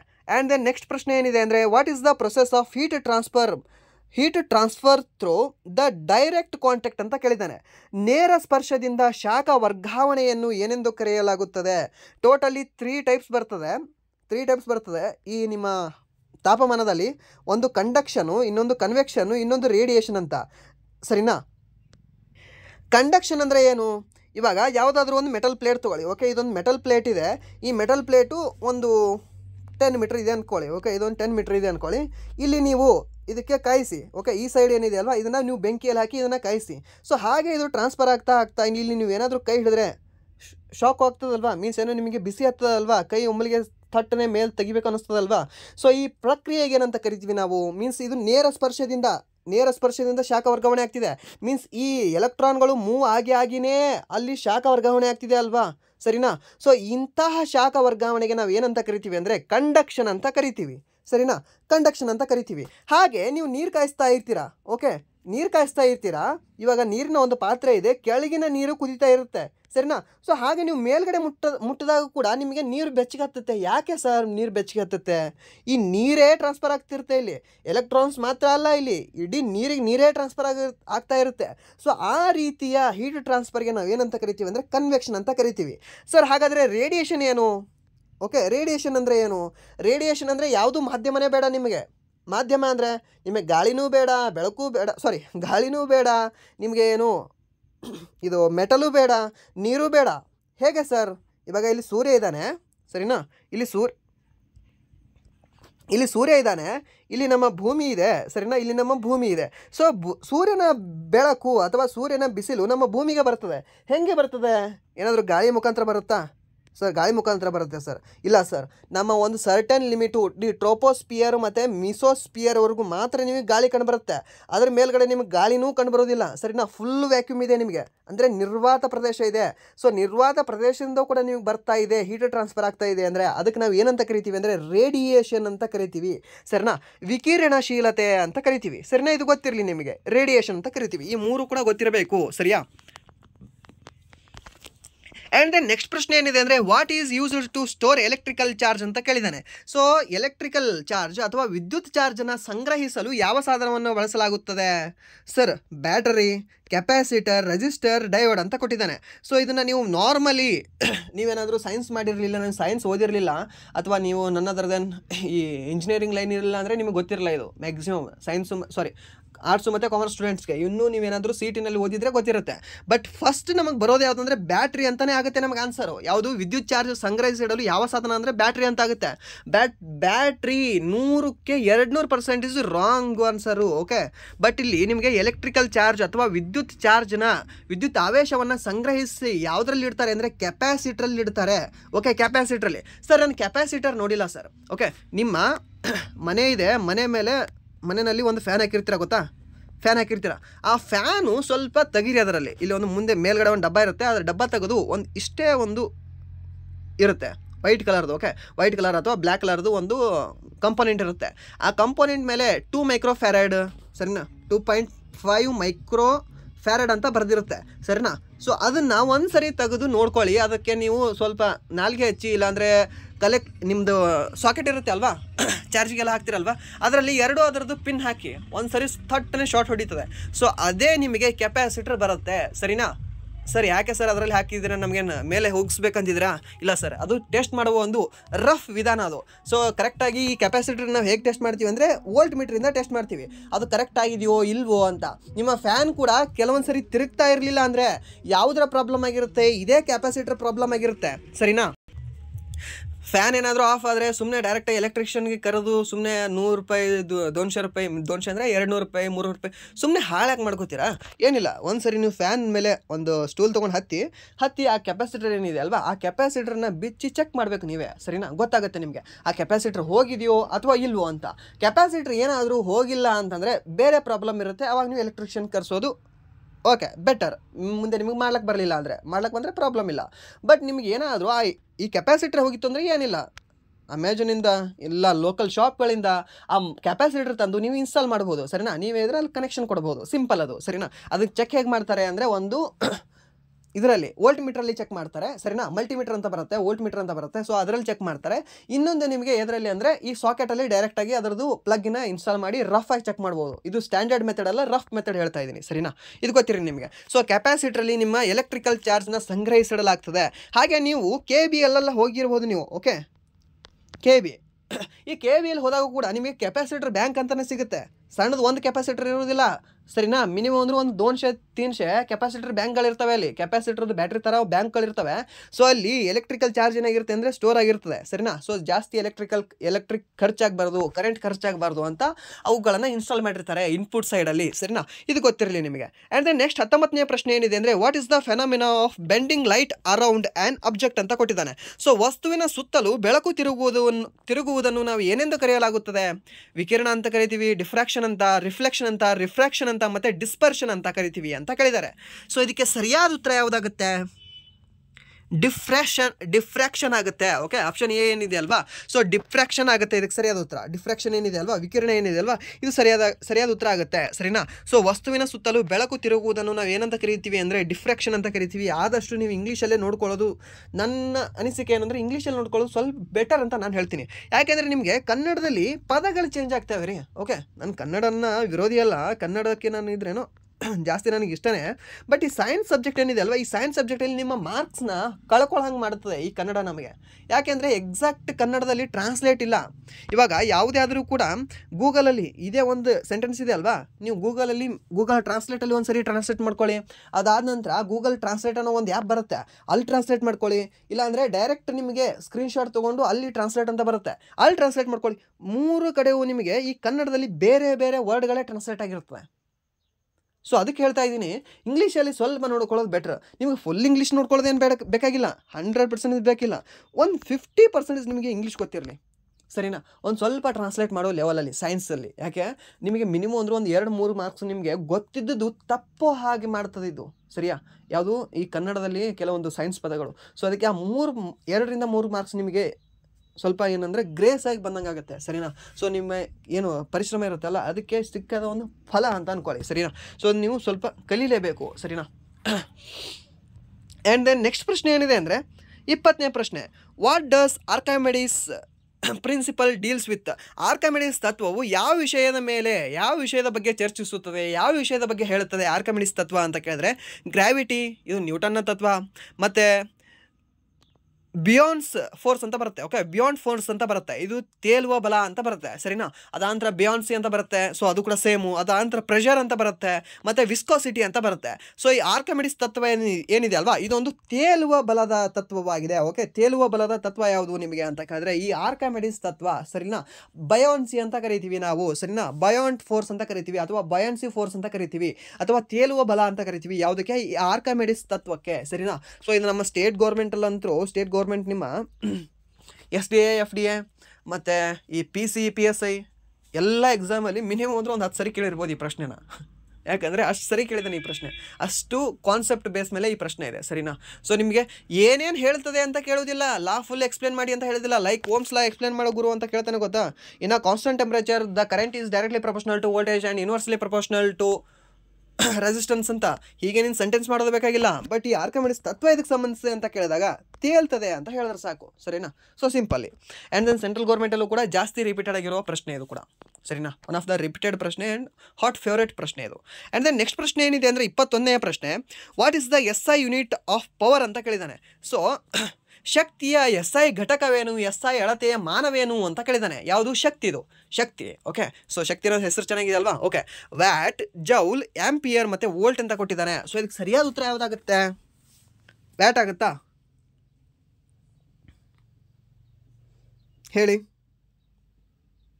ವ್ಯಾಟ್ ಆಗುತ್ತೆ. ಓಕೆ, ಸೊ ಸರಿಯಾದ ಉತ್ತರ ಯಾವುದಾಗುತ್ತೆ ಅಂದರೆ ನಿಮಗೆ ವ್ಯಾಟ್ ಆಗುತ್ತೆ. ಓಕೆ, ಶಕ್ತಿಯ SI ಯೂನಿಟ್ ಏನು ಅಂದರೆ ಶಕ್ತಿದು ಅಥವಾ ಪವರ್ದು SI ಯೂನಿಟ್ ಯಾವುದು ಅಂದರೆ ನಿಮಗೆ ವ್ಯಾಟ್ ಆಗುತ್ತೆ, ಸರಿನಾ? ಗೊತ್ತಿರಲಿ ನಿಮಗೆ. ಹಾಗೆ ನಿಮ್ಮ ಮನೆಯಲ್ಲಿ ಬಳಸ್ತಕ್ಕಂತಹ ಫ್ಯಾನಿನ ವ್ಯಾಟ್ ಎಷ್ಟಿದೆ ಹೇಳ್ಬೋದಾ? ಎಷ್ಟು ವ್ಯಾಟಿನ ಫ್ಯಾನ್ ಇದೆ ನಿಮ್ಮ ಮನೆಯಲ್ಲಿ? ಹಾಗೆ ಎಷ್ಟು ವ್ಯಾಟಿನ ಬಲ್ಬ್ ಇದೆ? ಎಷ್ಟು ವ್ಯಾಟಿನ ನಿಮ್ಮ ಫ್ರೀಜ್ ಇದೆ? Fridge means refrigerator. ಎಷ್ಟು ವ್ಯಾಟಿನ ಗ್ರೈಂಡರ್ ಇದೆ? ಎಷ್ಟು ವ್ಯಾಟಿನ ಮಿಕ್ಸರ್ ಇದೆ? ಒಂದು ಸರಿ ನೋಡ್ಕೊಳ್ಳಿ. ನಿಮಗೆ ವ್ಯಾಟ್ ಅಂದ್ರೇನು, ಕರೆಂಟ್ ಅಂದ್ರೇನು, ಆ್ಯಂಪಿಯರ್ ಅಂದ್ರೇನು, ರೆಸಿಸ್ಟೆನ್ಸ್ ಅಂದ್ರೇನು, ಇಂಪಿಡೆನ್ಸ್ ಅಂದ್ರೇನು, ಮತ್ತು ನಿಮಗೆ ಯಾವುದು ಬರುತ್ತೆ? ಓಕೆ, ಈ ಜೌಲ್ ಅಂದ್ರೇನು, ಮತ್ತು ಇನ್ನೊಂದು ಬರುತ್ತೆ ನಿಮಗೆ, ಕ್ಷಮಿಸಿ, ಫ್ರೀಕ್ವೆನ್ಸಿ. ಓಕೆ, ಸೊ ಇವೆಲ್ಲ ಏನೇನು ಅಂತ ನಿಮ್ಗೆ ಗೊತ್ತಾಗುತ್ತೆ, ಸರಿನಾ? ಸೊ ಅದಕ್ಕೆ ಸ್ವಲ್ಪ ನಿಮ್ಮ ಮನೆಯಲ್ಲಿ ಏನು ಕಾಂಪೊನೆಂಟ್ ಇದಾವಲ್ವ ಅವುಗಳಿಗೆ ಸ್ವಲ್ಪ ಕೆಳಗಡೆ ಸ್ಟಿಕ್ಕರ್ ಎಲ್ಲ ಹಂಚಿರ್ತಾರೆ. ಆ ಸ್ಟಿಕ್ಕರಲ್ಲಿ ಎಲ್ಲ ಕೂಡ ಕೊಟ್ಟಿರ್ತಾರೆ, ಸರಿನಾ? ಡ್ಯಾಶ್ ಎಲ್ಲ ಕೊಟ್ಟಿರ್ತಾರೆ, ಅವುಗಳನ್ನು ನೋಡ್ಕೊಳ್ಳಿ. ಸೊ ನಾನು ಹೇಳೋದಕ್ಕಿಂತ ನಿಮಗೆ ಆ ಲೈವಲ್ಲಿ ನೋಡಿದ್ರೆ ನಿಮಗೆ ಕೆಲವೊಂದು ಇನ್ನೂ ಬೇರೆ ಐಡಿಯಾ ಬರ್ತವೆ, ಸರಿ? ಅದಕ್ಕೆ ಹೇಳ್ತಾ ಇದ್ದೀನಿ. ಸೊ ಇಲ್ಲಿ ನಿಮಗೆ ಶಕ್ತಿಯ SI ಘಟಕ ಯಾವುದು ಅಂದರೆ ನಿಮಗೆ ವ್ಯಾಟು. ಹಾಗೆ ಕೆಲಸದು ಅಂತ ಕೇಳಿದ್ರೆ ನಿಮಗೆ ಜೌಲ್ ಬರುತ್ತೆ. ಶಕ್ತಿ ಕೇಳಿದ್ರೆ ವ್ಯಾಟು, ಕೆಲಸ ಕೇಳಿದ್ರೆ ಜೌಲು. ಅದಾಂತರ ವಿದ್ಯುತ್ ಪ್ರವಾಹ ಕೇಳಿದ್ರೆ ವೋಲ್ಟು, ಸರಿನಾ? ಆಂಪಿಯರ್. ವಿದ್ಯುತ್ ಪ್ರವಾಹ ಅಂದರೆ ಆಂಪಿಯರ್. ಅದಾದ ನಂತರ ನಿಮಗೆ ಎಲೆಕ್ಟ್ರಿಕಲ್ ಪೊಟೆನ್ಷಿಯಲ್ ಅಂತ ಕೇಳಿದ್ರೆ ವೋಲ್ಟ್ ಬರುತ್ತೆ, ಸರಿನಾ? ಇವೆಲ್ಲವೂ ಕೂಡ ಗೊತ್ತಿರಲಿ ನಿಮಗೆ. ಹಾಗೆ ನೆಕ್ಸ್ಟ್ ಪ್ರಶ್ನೆ ಏನಿದೆ ಅಂದರೆ 22ನೇ ಪ್ರಶ್ನೆ, what is the phenomena of splitting white light into 7 colours ಅಂತ ಕೇಳಿದ್ದಾನೆ. ಬಿಳಿ ಬೆಳಕನ್ನು 7 ಬಣ್ಣಗಳಾಗಿ ವಿಭಜಿಸುವ ಪರಿಣಾಮವನ್ನು ಏನೆಂದು ಕರೆಯಲಾಗುತ್ತದೆ? ರಿಫ್ಲೆಕ್ಷನ್ ಅಂತ ಕರಿತೀವಿ, ರಿಫ್ರಾಕ್ಷನ್ ಅಂತ ಕರಿತೀವಿ, ಡಿಸ್ಪರ್ಷನ್ ಅಂತ ಕರಿತೀವಿ, ಡಿಫ್ರಾಕ್ಷನ್ ಅಂತ ಕರಿತೀವಿ. ಇವಾಗ ಒಂದು ಬಿಳಿ ಬಣ್ಣ ಇದೆ, ಬಿಳಿ ಬಣ್ಣದಲ್ಲಿ 7 ಬಣ್ಣ ಇರ್ತವೆ ಅಂತ ಹೇಳ್ತಾರೆ, ಸರಿನಾ. ಸೊ ಆ 7 ಬಣ್ಣ ಬಿಳಿ ಬಣ್ಣದಲ್ಲೇ ಇದ್ದಾವೆ. ಸೊ ಇದು ಯಾವುದಾದಾಗ ಸರಿನಾ, ಯಾವುದಾದಾಗ 7 ಕಲರ್ ಹೊರಗಡೆ ಕಾಣ್ತವೆ, ಸರಿನಾ. ಕಾಮನಬಿಲ್ಲು ಬಿದ್ದಾಗ ಏನಾಗುತ್ತೆ ಹೇಳ್ಬೋದಾ ನೀವು?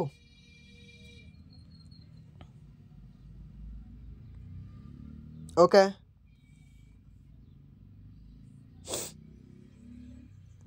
ಆಪ್ಷನ್ ಸಿ ಡಿಸ್ಪರ್ಷನ್ ಇದಕ್ಕೆ ಸರಿಯಾದ ಉತ್ತರ ಆಗುತ್ತೆ, ಸರಿನಾ. ಸೊ ಆಪ್ಷನ್ ಸಿ ಏನಿದೆ ಅಲ್ವಾ, ಇದು ಡಿಸ್ಪರ್ಷನ್ ಏನಿದೆ ಅಲ್ವಾ, ಸೊ ಡಿಸ್ಪರ್ಷನ್ ಅನ್ನೋದು ಇದಕ್ಕೆ ಸರಿಯಾದ ಉತ್ತರ ಆಗುತ್ತೆ, ಸರಿನಾ. ವಿಘಟನೆ ಆಗುತ್ತೆ. ಒಂದು ಬೆಳಕು ಒಂದಿರೋದು 7 ಆಗಬೇಕಂದ್ರೆ ವಿಘಟನೆ ಆಗ್ಬೇಕು ತಾನೆ. ಸೊ ಆ ರೀತಿ ಕೂಡ ನೀವು ನೆನ್ಪಿಟ್ಕೋಬೋದು ವರ್ಡ್ ಮುಖಾಂತರ, ಅಥವಾ ಡಿಸ್ಪರ್ಷನ್ ಅಂತ ನೆನ್ಪಿಟ್ಕೊಳ್ಳಿ. ಓಕೆ, ಕೇಳ್ತಾನೆ. ಮತ್ತು ನಿಮ್ಮ ಯಾವುದು ಆಕಾಶ ನೀಲಿಯ ಕಾಣೋದಕ್ಕೆ ಯಾವುದು ಕಾರಣ ಅಂತ ಕೇಳ್ತಾನೆ, ಇದೇ ಡಿಸ್ಪರ್ಷನ್ನೇ ಕಾರಣ. ಅದಾದ ನಂತರ ನಿಮಗೆ ಕಾಮನ ಬಿಲ್ಲು 7 ಬಣ್ಣಗಳಲ್ಲಿ ಕಾಣಲು ಕಾರಣವೇನು ಅಂತ ಕೇಳ್ತಾನೆ, ಇದೇ ಡಿಸ್ಪರ್ಷನ್ ಕಾರಣ, ಸರಿನಾ. ಇದು ಗೊತ್ತಿರಲಿ. ಹಾಗೆ ಸೂರ್ಯ ಮುಳುಗುವಾಗ ಮತ್ತು ಸೂರ್ಯ ಬರುವಾಗ, ಸೂರ್ಯಾಸ್ತ ಮತ್ತು ಸೂರ್ಯೋದಯ ಸಮಯದಲ್ಲಿ ಕೆಂಪ ಕಾಣಿಸ್ತಿರ್ತಾನೆ. ಓಕೆ, ಸೊ ಒಂಥರ ಹಿಂಗೆ ಅಂದರೆ ತಿನ್ನೋ ಆರೆಂಜ್ ಥರ ಕಾಣಿಸ್ತಿರ್ತಾನೆ. ಸೊ ಅದಕ್ಕೆ ಕಾರಣ ಕೂಡ ಇದೇ ಡಿಸ್ಪರ್ಷನು, ಗೊತ್ತಿರಲಿ ನಿಮಗೆ, ಕೇಳ್ತಾನೆ, ಸರಿಯಾ. ಸೊ ಆ್ಯಂಡ್ ದೆನ್ ನೆಕ್ಸ್ಟ್ ಪ್ರಶ್ನೆ ಏನಿದೆ ಅಂದರೆ, what is the formula for kinetic energy ಅಂತ ಕೇಳಿದ್ದಾನೆ. ಸೊ ಕೈನೆಟಿಕ್ ಎನರ್ಜಿದು ಅಥವಾ ಚಲನಾಶಕ್ತಿಯ ಸೂತ್ರವೇನು ಹೇಳ್ಬೋದಾ? ಇದು ಸ್ವಲ್ಪ ಮಿಸ್ ಆಗಿದೆ. ಓಕೆ, ಇದು ಸ್ವಲ್ಪ ಕ್ಲೀನಾಗಿ ನಿಮಗೆ ಏನೋ ಟೈಪ್ ಮಾಡಿ ಹೇಳ್ತಿದ್ವಿ. ಇದು ನೆಕ್ಸ್ಟ್ ಒಂದು ಫೋಟೋನ ತೊಗೊಂಡು ಮತ್ತೆ ಇದು ಎಕ್ಸ್ಪ್ಲೇನ್ ಮಾಡ್ತೀನಿ. ಓಕೆ, ಕೈನೆಟಿಕ್ ಎನರ್ಜಿ ಮತ್ತು ಪೊಟೆನ್ಷಿಯಲ್ ಎನರ್ಜಿ ಸ್ವಲ್ಪ ಇಂಪಾರ್ಟೆಂಟ್ ಆಗುತ್ತೆ, ಇದನ್ನು ಹೇಳಿರ್ತೀನಿ. ಓಕೆ, ಸೊ ಇದನ್ನ ಒಂದನ್ನು ಸ್ಕಿಪ್ ಮಾಡ್ತಾ ಇದ್ದೀನಿ. ಆ್ಯಂಡ್ ದೆನ್ ನೆಕ್ಸ್ಟ್ ಪ್ರಶ್ನೆ ಏನಿದೆ ಅಂದರೆ, ತಾಪಮಾನ ಸ್ಥಿರವಾಗಿರುವಾಗ ಒತ್ತಡ ಹೆಚ್ಚಿದಾಗ ಅನಿಲದ ಓಕೆ ಇಂಗ್ಲೀಷಲ್ಲಿ ಇದು ಮಾಡ್ತೀನಿ. ಓಕೆ, ಇನ್ನೂ ಸ್ವಲ್ಪ ಮಿಸ್ ಆಗಿದೆ ಅನಿಸುತ್ತೆ. What happens to the volume of gas when pressure increases at constant temperature ಅಂತ ಕೇಳಿದ್ದಾನೆ. ಓಕೆ, ಸೊ ಪ್ರೆಷರ್ ಇನ್ಕ್ರೀಸ್ ಆದಾಗ, ಓಕೆ, ಪ್ರೆಷರ್ ಏನಾದಾಗ ಇನ್ಕ್ರೀಸ್ ಆದಾಗ ವ್ಯಾಲ್ಯೂಮ್ ಆಫ್ ಗ್ಯಾಸ್ ಏನಾಗುತ್ತೆ ಅಂತ ಕೇಳಿದ್ದಾನೆ. ಯಾವುದರಲ್ಲಿ? ಕಾನ್ಸ್ಟಂಟ್ ಟೆಂಪ್ರೇಚರಲ್ಲಿ, ಸರಿನಾ. ಸೊ ವ್ಯಾಲ್ಯೂಮ್ ಆಫ್ ಗ್ಯಾಸ್ ಏನಾಗುತ್ತೆ ಪ್ರೆಷರ್ ಇನ್ಕ್ರೀಸ್ ಆದಾಗ, ಸರಿನಾ. ಸೊ ಅದರದ್ದು ಒತ್ತಡ ಹೆಚ್ಚಿದಾಗ ಅನಿಲದ ಪ್ರಮಾಣ ಏನಾಗ್ತದೆ ಅಂತ ಕೇಳಿದ್ದಾನೆ, ಸ್ಥಿರ ತಾಪಮಾನದಲ್ಲಿ, ಸರಿನಾ. ಸೊ ಸ್ಥಿರ ತಾಪಮಾನದಲ್ಲಿ ಒತ್ತಡ ಹೆಚ್ಚಿದಾಗ ಅನಿಲದ ಪ್ರಮಾಣ ಏನಾಗುತ್ತದೆ? ಇನ್ಕ್ರೀಸ್ ಆಗುತ್ತೆ, ಸರಿನಾ. ಅದಾದ ನಂತರ ನೆಕ್ಸ್ಟ್ ಆಪ್ಷನ್ ಏನು ಆಗುತ್ತೆ? ಡಿಕ್ರೀಸ್ ಆಗುತ್ತೆ. ಮತ್ತು ಏನು ಚೇಂಜ್ ಆಗೋದಿಲ್ಲ. ಇನ್ನೊಂದು ಏನಂದರೆ ವೇರಿಯಸ್ ರ್ಯಾಂಡಮ್ಲಿ ಚೇಂಜ್ ಆಗುತ್ತೆ ಅಂತ ಕೊಟ್ಟಿದ್ದಾನೆ. ಸೊ ಇದಕ್ಕೆ ಸರಿಯಾದ ಉತ್ತರ ಯಾವುದಾಗುತ್ತೆ? ಸೊ ಸರಿಯಾದ ಉತ್ತರ ಯಾವುದಾಗುತ್ತೆ ಅಂದರೆ ನಿಮಗೆ ಡಿಕ್ರೀಸ್ ಆಗುತ್ತೆ. ಓಕೆ, ಸೊ ಡಿಕ್ರೀಸ್ ಆಗುತ್ತೆ. ವ್ಯಾಲ್ಯೂ ಆಫ್ ಗ್ಯಾಸ್ ಏನಿದೆ ಅಲ್ವಾ, ವ್ಯಾಲ್ಯೂಮ್ ಆಫ್ ಗ್ಯಾಸ್ ಏನಾಗುತ್ತೆ? ಸೊ ಗ್ಯಾಸಿನ ವ್ಯಾಲ್ಯೂಮು ಡಿಕ್ರೀಸ್ ಆಗುತ್ತೆ, ಸರಿನಾ. ಪ್ರೆಷರ್ ಹೆಚ್ಚಿಗೆ ಆದಾಗ ಅದರದ್ದು ವ್ಯಾಲ್ಯೂಮ್ ಏನಾಗುತ್ತೆ? ಡಿಕ್ರೀಸ್ ಆಗುತ್ತೆ, ಸರಿಯಾ. ಸರ್ ಹೇಗೆ ಸರ್? ಇವಾಗ ನೀವು ಒಂದು ಸಿರಿಂಜ್ ತೊಗೊಳ್ಳಿ. ಓಕೆ, ಒಂದು ಸಿರಿಂಜ್ ಅಂದರೆ ಒಂದು ಇಂಜೆಕ್ಷನ್ ಇರುತ್ತೆ ಅಲ್ವಾ. ಸೊ ಇಂಜೆಕ್ಷನ್ದು ಸಿರಿಂಜ್ ತೊಗೊಳ್ಳಿ, ಹೀಗೆ ಇರುತ್ತೆ ಅಲ್ವಾ ಅದು. ಓಕೆ, ಹೀಗೆ ಇರುತ್ತೆ. ಮೇಲ್ಗಡೆ ಒಂದು ಪಿಸ್ಟನ್ ಇರುತ್ತೆ ಹೀಗೆ ಪ್ರೆಸ್ ಮಾಡೋಕ್ಕೆ, ಸರಿನಾ. ಸಾರಿ, ಒಂದು ಸೆಕೆಂಡ್. ಓಕೆ, ಇಲ್ಲೊಂದು ನನ್ನ ಕೈಲಾದ ಮಟ್ಟಿಗೆ ಒಂದು ಚೆನ್ನಾಗಿರೋ ಒಂದು ಚಿತ್ರ ತೆಗೆದಿದ್ದೀನಿ. ಇದನ್ನು ಸಿರಿಂಜ್ ಅಂತ ಅನ್ಕೊಳ್ಳಿ. ಓಕೆ, ಇಂಜೆಕ್ಷನ್ ಅಂತ ಅನ್ಕೊಳ್ಳಿ. ಸೊ ಇಲ್ಲಿ ವ್ಯಾಲ್ಯೂಮ್ ಆಫ್ ಗ್ಯಾಸ್ ಇದೆ, ಸರಿನಾ. ಸೊ ವ್ಯಾಲ್ಯೂಮ್ ಆಫ್ ಗ್ಯಾಸ್ ಇಲ್ಲಿದೆ, ಇಲ್ಲಿ ಒಳಗಡೆ ಎಲ್ಲ ಇದು ಗ್ಯಾಸ್ ಇದೆ, ಸರಿಯಾ. ಸೊ ಇದು ಗ್ಯಾಸ್ ಇದೆ. ಇಲ್ಲಿ ಪ್ರೆಷರು, ಓಕೆ, ಟೆಂಪ್ರೇಚರು ಸೇಮ್ ಇದೆ. ಬಟ್ ಇಲ್ಲಿ ಪ್ರೆಷರ್ ಏನು ಮಾಡ್ತಾ ಇದ್ದಾನೆ? ಈ ಪಿಸ್ಟನಿಂದ ಅಂದರೆ ಮೂವ್ ಮಾಡ್ತಾ ಇದ್ದಾನೆ. ಪ್ರೆಷರ್ ಜಾಸ್ತಿ ಆದಾಗ ಇಲ್ಲಿ ವ್ಯಾಲ್ಯೂಮ್ ಏನಾಗುತ್ತೆ? ಜಾಸ್ತಿ ಇರುತ್ತಾ ಅಥವಾ ಕಡಿಮೆ ಆಗುತ್ತಾ? ಅಲ್ಲಿ ಗಾಳಿಯ ಸಾಂದ್ರತೆ ಜಾಸ್ತಿ ಆಗುತ್ತಾ ಕಡಿಮೆ ಆಗುತ್ತಾ? ಗಾಳಿಯ ಸಾಂದ್ರತೆ ಜಾಸ್ತಿ ಆಗುತ್ತೆ. ಬಟ್ ಅದ್ರ ವ್ಯಾಲ್ಯೂಮ್ ಏನಿದೆ ಅಲ್ವಾ, ಅದು ವ್ಯಾಲ್ಯೂಮು ಅದರ ಜಾಗ ಏನು ಹಿಡ್ಕೊಂಡಿರುತ್ತಲ್ವಾ ಅದು ಕಡಿಮೆ ಆಗುತ್ತೆ, ಕಡಿಮೆದಲ್ಲಿ ಬಂದು ಕುಂತ್ಕೊಳ್ಳುತ್ತೆ. ಇದು ಬೆಸ್ಟ್ ಎಕ್ಸಾಂಪಲ್ ನಿಮಗೆ, ಸರಿಯಾ. ಇದು ಗೊತ್ತಿರಲಿ ನಿಮಗೆ. ಸೊ ಒಂದು ಗ್ಯಾಸಿನ ವ್ಯಾಲ್ಯೂಮು ಪ್ರೆಷರ್ ಹೆಚ್ಚಿಗೆ ಆದಾಗ ಆಲ್ವೇಸ್ ಅದು ಗ್ಯಾಸಿನ ವ್ಯಾಲ್ಯೂಮ್ ಡಿಕ್ರೀಸ್ ಆಗುತ್ತೆ. ಪ್ರೆಷರ್ ಹೆಚ್ಚಿಗೆ ಆದಾಗ, ಪ್ರೆಷರ್ ಜಾಸ್ತಿ ಆದಾಗ ಗ್ಯಾಸಿನ ವ್ಯಾಲ್ಯೂಮ್ ಡಿಕ್ರೀಸ್ ಆಗುತ್ತೆ. ಏನಾದರೂ ಪ್ರೆಷರ್ ಕಡಿಮೆ ಆದಾಗ ಗ್ಯಾಸಿನ ವ್ಯಾಲ್ಯೂಮು ಜಾಸ್ತಿ ಆಗುತ್ತೆ, ಸರಿನಾ. ಇದು ಗೊತ್ತಿರಲಿ. ಎರಡು ವೈಸ್ ವರ್ಷ ಇದ್ದಾವೆ, ಸರಿಯಾ. ಆ್ಯಂಡ್ ದೆನ್ ನೆಕ್ಸ್ಟ್ ಪ್ರಶ್ನೆ ಏನಿದೆ ಅಂದರೆ 25ನೇ ಪ್ರಶ್ನೆ, ಹಾಗೆ ಈ ಕ್ಲಾಸಿನ ಕೊನೆಯ ಪ್ರಶ್ನೆ. What is the SI unit of resistance ಅಂತ ಕೇಳಿದ್ದಾನೆ. ಓಕೆ, ರೋಧದ SI ಅಳತೆಯ ಏಕವೇನು ಅಂತ ಕೇಳಿದ್ದಾನೆ. ಓಕೆ, ರೋಧತೆಯ SI ಅಳತೆಯ ಯಾವುದು? ಓಮ್, ಜೌಲ್, ಆಂಪಿಯರ್ ಮತ್ತು ವ್ಯಾಟ್ ಅಂತ ಕೊಟ್ಟಿದ್ದಾನೆ. ಸೊ ಇದಕ್ಕೆ ಸರಿಯಾದ ಉತ್ತರ ಯಾವುದಾಗುತ್ತೆ ಅಂದರೆ ನಿಮಗೆ ಓಮ್ ಆಗುತ್ತೆ, ಸರಿನಾ. ಸೊ ರೋಧ ಅಥವಾ ರೆಸಿಸ್ಟೆನ್ಸು ನಿಮಗೆ SI ಘಟಕ ಯಾವುದು ಅಂದರೆ ನಿಮಗೆ ಓಮ್ ಆಗುತ್ತೆ, ಸರಿನಾ. ಗೊತ್ತಿರಲಿ ನಿಮಗೆ. And joule ಯಾವುದಾಗುತ್ತೆ?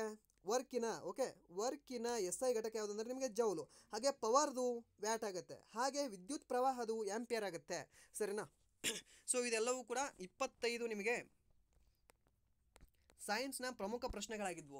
ಯಾಕೆ 25 ಮಾಡ್ತಾ ಇದ್ದೀನಿ ಅಂತ ಕೇಳಿದ್ರೆ, ಇವಾಗ ಆಲ್ರೆಡಿ 48 ನಿಮಿಷ ಆಯಿತು, ಸರಿಯಾ. ಸೊ 1 ಅವರ್ಗಿಂತ ಜಾಸ್ತಿ ಆದರೆ ಮತ್ತೆ ಅದು ಅಪ್ಲೋಡ್ ಮಾಡೋಕ್ಕೆ ಸ್ವಲ್ಪ ಸ್ವಲ್ಪ ಪ್ರಾಬ್ಲಮ್ ಆಗುತ್ತೆ. ಸೊ ಆದ ಕಾರಣದಿಂದ ಏನು ಅಂದರೆ ಈ ಕ್ಲಾಸಲ್ಲಿ 25ನೇ ಎಂಡ್ ಮಾಡ್ತಾ ಇದ್ದೀನಿ, ಸರಿನಾ. ಸೊ ಈ 25 ಆದರೂ ಕೂಡ ನಿಮಗೆ ಮಿನಿಮಮ್ 25 ಜೊತೆ ಮತ್ತೆ ಒಂದು 25 ಹೇಳಿದ್ರೆ ಒಂದು 50 ಕ್ವಶನ್ಸ್ ಇಲ್ಲೇ ಆಗಿರುತ್ತೆ, ಯಾಕಂದರೆ ವಿತ್ ಆಪ್ಷನಲ್ಲೆಲ್ಲ ಎಕ್ಸ್ಪ್ಲೇನ್ ಮಾಡಿದಾಗ, ಸರಿನಾ. ಸೊ ಆಲ್ವೇಸ್ ನಿಮಗೆ ಯೂಸ್ ಆಗುತ್ತೆ ಅಂತಲೇ ಹೇಳ್ತಾ, ಆ್ಯಂಡ್ ದೆನ್ ನೆಕ್ಸ್ಟ್ ನಿಮಗೆ ಯಾವುದಾದ್ರೂ ಟಾಪಿಕ್ ಬೇಕು ಅಂದರೆ ಇವಾಗ ಆಲ್ರೆಡಿ ನಾನು ಯಾರು ನೋಡಿಲ್ಲ ಅಲ್ವಾ, ಸೊ ಆಲ್ರೆಡಿ ನಾನು ಬ್ಯಾಚ್ ಕೋರ್ಸ್ನ ಸ್ಟಾರ್ಟ್ ಮಾಡಿದ್ದೀನಿ, ಸರಿನಾ. ಇದೇ ಯೂಟ್ಯೂಬಲ್ಲಿ ನಿಮಗೆ ಬ್ಯಾಚ್ ಕೋರ್ಸ್ ಸ್ಟಾರ್ಟ್ ಮಾಡಿದ್ದೀನಿ. ಇವಾಗ ಹಿಸ್ಟ್ರಿಯಲ್ಲಿ ಆಲ್ರೆಡಿ ನಿಮಗೆ 2 ಕ್ಲಾಸ್ ಕಂಪ್ಲೀಟ್ ಆಗಿದ್ದಾವೆ, ಸರಿಯಾ. ಸೊ ಸಪ್ರೇಟಾಗಿ ಪ್ಲೇ ಲಿಸ್ಟ್ ಮಾಡಿದ್ದೀನಿ, ಅದಕ್ಕೆ ನೀವು ನೋಡ್ಕೊಳ್ಳಿ.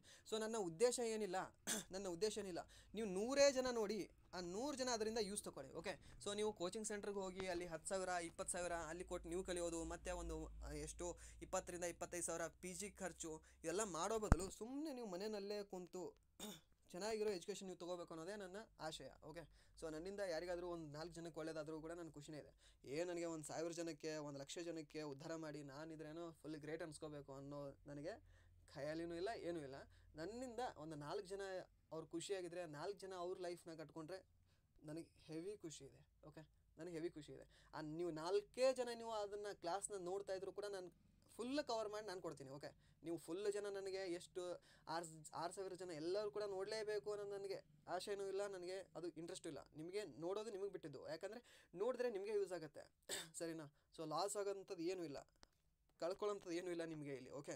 ಸೊ ಏನಾದರೂ ಕೂಡ ನಿಮಗೆ ಒಟ್ಟಿನಲ್ಲಿ ಗೇನ್ ಮಾತ್ರ ಇದೆ ಇಲ್ಲಿ ನನ್ನ ಯೂಟ್ಯೂಬ್ ಚಾನಲಲ್ಲಿ. ಯಾಕೆ ಅಂದರೆ ನಿಮಗೆ ಪ್ರತಿಯೊಂದು ಕೂಡ ನಿಮಗೇನು ಬೇಕಲ್ವಾ, ಸೊ ಅದನ್ನು ನಾನು ಹೇಗೆ ಹೇಳಬೇಕು, ಯಾವ ರೀತಿ ಹೇಳಿದ್ರೆ ನಿಮ್ಗೆ ಅರ್ಥ ಆಗುತ್ತೆ, ಯಾವ ಕಾನ್ಸೆಪ್ಟಲ್ಲಿ ಹೇಳಬೇಕು ಅಂತ.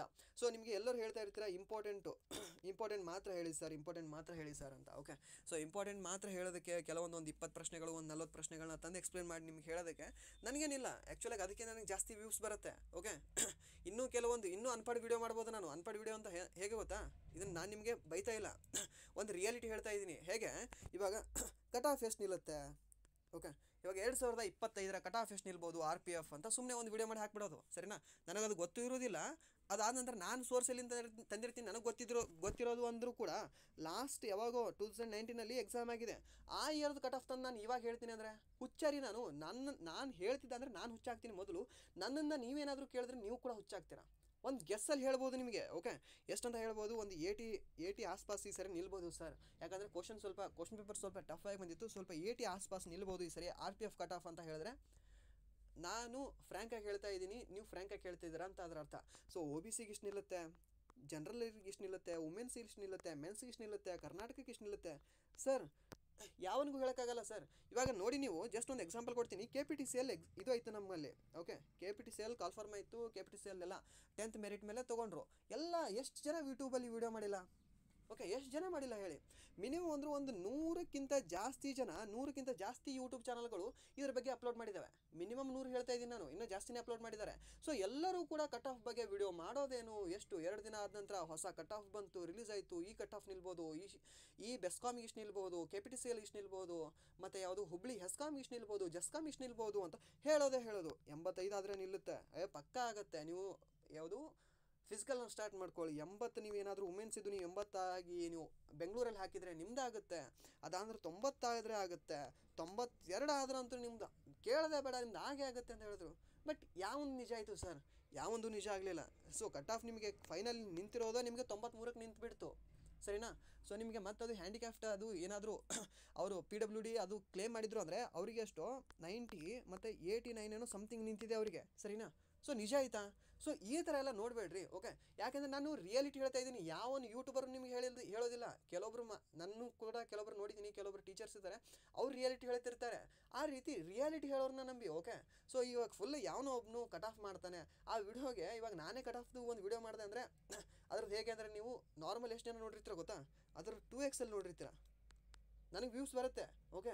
ನನಗೆ ವ್ಯೂಸ್ ಬರುತ್ತೆ, ನನ್ನ ಚಾನಲ್ ಸ್ವಲ್ಪ ಗ್ರೋ ಆಗುತ್ತೆ. ಬೇಡ ಅಲ್ಲ, ನೆಸಸರಿ ಇಲ್ಲ ಅದು. ಯಾಕಂದರೆ ಕಟ್ ಆಫ್ ಒಂದಿನ ಬಂದೇ ಬರುತ್ತೆ. ರಿಸಲ್ಟಲ್ಲಿ ನಮ್ಮ ಹೆಸರು ಇದ್ದರೆ ಹೋಗ್ಬೋದು, ರಿಸಲ್ಟಲ್ಲಿ ನಮ್ಮ ಹೆಸರು ಇರಲಿಲ್ಲ ಅಂದರೆ ನಮ್ಗೆ ಗೊತ್ತಾಗುತ್ತೆ. ಎಕ್ಸಾಮ್ ಬರೆದಾಗಲೇ ನಮ್ಗೆ ಗೊತ್ತಾಗುತ್ತೆ, ಪ್ರತಿಯೊಬ್ಬನಿಗೂ ಗೊತ್ತಾಗುತ್ತೆ. ನನಗಂತ ಅಲ್ಲ, ನಿಮಗೂ ಗೊತ್ತಾಗುತ್ತೆ. ನೀವು ಯಾರೇ ಫಸ್ಟ್ ಟೈಮ್ ಎಕ್ಸಾಮ್ ಬರೀರಿ, ನಂದು ಈ ಸರಿ ಲಿಸ್ಟಲ್ಲಿ ಕುಂತ್ಕೊಳ್ಳಲ್ಲ, ಗೊತ್ತಾಗೇ ಆಗುತ್ತೆ, ಓಕೆ. ಸೊ ಸುಮ್ಮನೆ ಈ ಥರದ್ದು ಬಿಟ್ಬಿಡಿ. ಜಸ್ಟ್ ಏನು ಅಂದರೆ ಸಿಲೆಬಸ್ ಮೇಲೆ ಫೋಕಸ್ ಮಾಡ್ಕೊಳ್ಳಿ, ಓಕೆ. ಸಿಲೆಬಸ್ ಮೇಲೆ ಒಂದು ಸರಿ ನಿಮ್ಮದು ಒಂದು ಎಕ್ಸಾಮ್ ಆಯಿತಾ ನಿಮ್ಮದು, ಓಕೆ. ಒಂದು ಯಾವುದೋ ಒಂದು ಇವಾಗ ಎಕ್ಸಾಮ್ ಬರೆದ್ರಿ, SSC GD ಬರೆದ್ರಿ, ಓಕೆ. SSC GD ಬರೆದ್ರಿ, ನಿಮ್ಮದು ಏನಾದರೂ ನಿಮ್ಮ ಲಕ್ ಸರಿಯಾಗಿರಲಿಲ್ಲ, ನಿಮಗೆ ಏನಾದರೂ ಅವು ಹುಷಾರಿರಲಿಲ್ಲ, ಸರಿಯಾಗಿ ನೀವು ಓದ್ಕೊಂಡದ್ದು ನಿಮ್ಮ ನಿಮ್ಮ ಶಿಫ್ಟಲ್ಲಿ ಬರದೇ ಇರ್ಬೋದು, ಮೀನ್ಸ್ ಅನ್ಲಕ್ಕಿ ಅಂತ ಕೂಡ ಹೇಳ್ಬೋದು ಅದಕ್ಕೆ. ಸೊ ಆ ರೀತಿ ಆದಾಗ ಏನು ಮಾಡಬೇಕು ಅಂದರೆ ಜಸ್ಟ್ ರಿಪೀಟ್. ನಿಮಗೆ ಮತ್ತೆ 1 ಇಯರ್ ಟೈಮ್ ಸಿಗುತ್ತೆ. ಓಕೆ, 1 ಇಯರ್ ಟೈಮ್ ಅಂದರೆ ಕೆಲವರಿಗೆ ಟೈಮ್ ಸಿಗುತ್ತೆ, ಕೆಲವರಿಗೆ ಟೈಮ್ ಸಿಗೋದಿಲ್ಲ, ಬೇರೆ ವರ್ಕ್ ಮಾಡ್ತಾ ಇದ್ರೆ ನೀವು ಇಲ್ಲ ಇದು ಓದ್ತಾ ಇರ್ತೀರಾ. ಒಂದ್ಸಲ ಏನಿಲ್ಲ, ನಿಮಗೆ ಮಿನಿಮಮ್ ಅಂದ್ರೆ 1 ಮಂತು ಅಥವಾ 2 ಮಂತ್ ಹೋಗುತ್ತೆ. ಓಕೆ, ಏನಿಲ್ಲ, ನೀವು ಬೇರೆ ಇಂಪಾರ್ಟೆಂಟ್ ಇದನ್ನು ಓದ್ಕೋತೆ ಮತ್ತೆ ರೀಕವರ್ ಮಾಡ್ಬೋದು ನೀವು ಸಿಲೆಬಸ್ನ. ಓಕೆ, ಮತ್ತೆ ಸ್ಟಾರ್ಟಿಂಗಿಂದ ರೀಸ್ಟಾರ್ಟ್ ಮಾಡ್ಕೊಳ್ರಿ. ಓಕೆ, ರೀಸ್ಟಾರ್ಟ್ ಮಾಡ್ಕೊಳ್ಳಿ, ಆಲ್ವೇಸ್ ಹೆಲ್ಪ್ಫುಲ್ ಆಗುತ್ತೆ ನಿಮಗೆ. ಯಾಕೆ ಹೇಳ್ತಾ ಇದ್ದೀನಿ, ಪ್ರತಿಯೊಂದು ಸರಿ ರೀಸ್ಟಾರ್ಟ್ ಭಾಳ ಇಂಪಾರ್ಟೆಂಟ್ ಲೈಫಲ್ಲಿ. ಓಕೆ, ಲೈಫಲ್ಲಾಗಲಿ ನಿಮ್ಮ ಈ ಕಾಂಪಿಟೇಟಿವ್ ಎಕ್ಸಾಮಲ್ಲಾಗಲಿ, ಒಂದು ಎಕ್ಸಾಮ್ ಮುಗಿದ ನಂತರ ನಾನು ಅದನ್ನು ಓದಿದ್ದೀನಿ, ಅದನ್ನು ಮುಂದಿಂದ ಓದ್ತೀನಿ ಅನ್ನೋದು ಎಷ್ಟು ನಿಜವೋ ಅದರದ್ದು ಈ ಮತ್ತೊಂದು ಎಕ್ಸಾಮ್ಗೆ ಮತ್ತೆ ನಾನು ರೀಸ್ಟಾರ್ಟ್ ಮಾಡೇ ಓದ್ತೀನಿ ಅನ್ನೋದು ಭಾಳ ಉತ್ತಮ. ನನ್ನ ಅನಿಸಿಕೆ ಹೇಳ್ತಾ ಇದ್ದೀನಿ. ನನ್ನ ಎಷ್ಟೋ ಜನ ಇದ್ರೇನೋ ನನಗೆ ಗೊತ್ತಿರೋ ಹುಡುಗರು ಸೆಲೆಕ್ಷನ್ ಆಗಿದ್ದಾರೆ, ಇವಾಗ ಆರ್ಮಿಯಲ್ಲಿದ್ದಾರೆ, ಬೇರೆ ಬೇರೆ ಪೋಸ್ಟಲ್ಲಿದ್ದಾರೆ. ಓಕೆ, ನನ್ನ ಫ್ರೆಂಡ್ಸ್ ಇದ್ದಾರೆ. ಸೊ ಅವರೆಲ್ಲರದು ಕೂಡ ಒಂದೇ ಎಕ್ಸಾಮಲ್ಲಿ ಆಗಿಲ್ಲ ರೀ. ಒಂದೇ ಎಕ್ಸಾಮಲ್ಲಿ ಆಗಿರೋರು ಒಂದು 10% ಸಿಗ್ತಾರೆ ನಿಮಗೆ. ಫಸ್ಟ್ ಎಕ್ಸಾಮಲ್ಲಿ, ಫಸ್ಟ್ ಅಟೆಂಪ್ಟಲ್ಲಿ ಎಕ್ಸಾಮ್ ಪಾಸ್ ಆಗಿರೋರು ಮೀನ್ಸ್ ಅವ್ರದ್ದು ಬೇಸಿಕ್ ಸ್ಟ್ರಾಂಗ್ ಆಗಿರುತ್ತೆ. ಓಕೆ, ಬೇಸಿಕ್ ಏನು ಅಂದರೆ ಅವ್ರದ್ದು 10th ಲೆವೆಲಲ್ಲಿ ಅವರು ಫುಲ್ ಹೈ ಇರ್ತಾರೆ. ಅವರು ಅದಾಂತರ PU ಲೆವೆಲಲ್ಲಿ ಅವ್ರದ್ದು ಹೈ ಇರ್ತದೆ, ಡಿಗ್ರಿ ಲೆವೆಲಲ್ಲಿ ಅವ್ರು ಹೈ ಇರ್ತಾರೆ. ಸೊ ಅದಕ್ಕೆ ಇಲ್ಲಿ ಕೂಡ ಒಂದು ಕ್ಲಿಕ್ಕಲ್ಲಿ ಅವರು ಮಾಡ್ಕೊಂಬಿಡ್ತಾರೆ. ಬಟ್ ನಾರ್ಮಲಿ ಉಳಿದವ್ರದೆಲ್ಲ ಹೇಗಾಗಿರುತ್ತೆ, ಒಂದು 90% ಜನದ್ದು ಅವರು 10th ಮತ್ತು PU ಅಲ್ಲಿ ಅವ್ರದ್ದು ಹೈ ಇರಲ್ಲ, ಅವ್ರ ಗ್ರಾಫ್ ಏನಿರಲ್ಲ ನಿಮಗೆ ಮೇಲ್ಗಡೆನೇ ಇರೋದಿಲ್ಲ, ಅವ್ರ ಗ್ರಾಫ್ ಆಲ್ವೇಸ್ ಡೌನ್ಫಾಲ್ ಇರುತ್ತೆ. ಸೊ ನೀವು ಡೌನ್ಫಾಲ್ ಇದ್ದವ್ರದ್ದು ಏನು ಪ್ರಾಬ್ಲಮ್ ಇಲ್ಲ, ಸೇಮ್ IQ ಇರುತ್ತೆ, ನಿಮಗೂ ಕೂಡ 140 ಇದೆ, ಸರಿಯಾ? ಸೊ ಏನಿಲ್ಲ, ನೀವು ಮತ್ತೆ ರಿಸ್ಟಾರ್ಟ್ ಮಾಡ್ಕೊಳ್ಳಿ. ಪ್ರತಿಯೊಂದು ಎಕ್ಸಾಮ್ದು ಕೂಡ ಕಾನ್ಸೆಪ್ಟ್ ಪ್ರಕಾರ ನೀವು ಓದ್ಕೊತ ಹೋಗಿ. ಓಕೆ, ಸೊ ಇವಾಗ ಜಸ್ಟ್ ನಾನು ಹಿಸ್ಟ್ರಿ ಓದ್ತೀನಿ, ಇಂಪಾರ್ಟೆಂಟ್ ಇರೋದನ್ನ ನಾನು ಓದ್ತೀನಿ, ಕ್ವಶನ್ ಪೇಪರ್ ನಾನು ಸಾಲ್ವ್ ಮಾಡ್ತೀನಿ ಅಂದರೆ ಥಿಯರಿ ನಗ್ತಾ ಇರುತ್ತೆ ದೂರ ನಿಂತ್ಕೊಂಡು. ಓಕೆ, ಗುರು ನಾನು ಇದ್ದೀನಿ ಇಲ್ಲಿ, ನೀನು ಕರೆಕ್ಟಾಗಿ ಒಂದು ಕಡೆ ಸಿಕ್ಸ್ ಆಗ್ತೀನಿ ಅಂತ. ಓಕೆ, ಸೊ ಅದಕ್ಕೆ ಟಾಪಿಕ್ ವೈಸ್ ಕ್ಲಾಸ್ನ ಮಾಡ್ತಾಯಿದ್ದೀನಿ, ನನ್ನ ನೋಡ್ಕೊಳ್ಳಿ. ಓಕೆ, ಸೊ ಟಾಪಿಕ್ ವೈಸ್ ಕ್ಲಾಸ್ನ ಮಾಡ್ತಾಯಿದ್ದೀನಿ, ನೋಡ್ಕೊಳ್ಳಿ. ಇಷ್ಟ ಇಲ್ವಾ ನಾನು ಹೇಳೋದು, ನಿಮ್ಗೆ ಅರ್ಥ ಆಗ್ತಿಲ್ವಾ, ಬಿಡಿ. ಯಾವನೋ ಒಬ್ಬನು ಫ್ರೀ ಮಾಡ್ತಾ ಇರ್ತಾನೆ, ಮತ್ತೊಬ್ಬ ಯಾರೋ ಯೂಟ್ಯೂಬಲ್ಲಿ ಹಿಂದಿಯಲ್ಲಿ ಅಥವಾ ಇಂಗ್ಲೀಷಲ್ಲಿ ಮಾಡ್ತಾ ಇರ್ತಾರೆ. ಕನ್ನಡದಲ್ಲಿ ನಾನು ಆ ಥರ ಯಾರ್ದು ನೋಡಿಲ್ಲ. ಫುಲ್ ಟಾಪಿಕ್ ವೈಸ್ ನಾನು ಸ್ಟಾರ್ಟ್ ಮಾಡಿ ನಿಮಗೆ ಎಂಡ್ ಮಾಡಿಕೊಡ್ತೀನಿ ಅಂತ ಯಾರೂ ಹೇಳಿಲ್ಲ. ಮ್ಯಾಕ್ಸಿಮಮ್ ಎಲ್ಲರೂ ಏನಂದರೆ ಇಂಪಾರ್ಟೆಂಟ್ ಕ್ವಶನ್ಸ್ ತಂದಿರೋರನ್ನ ನಾನು ನೋಡಿದ್ದೀನಿ ಕನ್ನಡದಲ್ಲಿ. ಬಟ್ ನಿಮಗೆ ಹಿಂದಿಯಲ್ಲಿ ಮತ್ತು ಇಂಗ್ಲೀಷಲ್ಲಿ ನಿಮಗೆ ಸಿಲೆಬಸ್ ಕಂಪ್ಲೀಟ್ ಮಾಡಿಕೊಟ್ಟಿರೋರು ನಾನು ನೋಡಿದ್ದೀನಿ. ಸೊ ಆ ರೀತಿ ನಿಮಗೆ ಹಿಂದಿ ಅರ್ಥ ಆಗ್ತಿತ್ತು ಅಂದರೆ ಹಿಂದಿನಲ್ಲಿ ನೋಡಿ, ಇಂಗ್ಲೀಷಲ್ಲಿ ನೋಡ್ಕೊಳ್ಳಿ. ಓಕೆ, ಯೂಸ್ ಆಗುತ್ತೆ. ಆಲ್ವೇಸ್ ಏನಾಗುತ್ತೆ ಅಂದರೆ ಯೂಸ್ ಆಗುತ್ತೆ, ಸರಿಯಾ? ನನ್ನ ಉದ್ದೇಶ ಏನು ಅಂದರೆ ನಿಮ್ಗೆ ಹರ್ಟ್ ಮಾಡಬೇಕು ಅನ್ನೋದಲ್ಲ, ಒಂದು ರೈಟ್ ಗೈಡೆನ್ಸ್ ಹೇಳಬೇಕು ಅನ್ನೋದಷ್ಟೇ. Okay, right ಪಾತಲ್ಲಿ.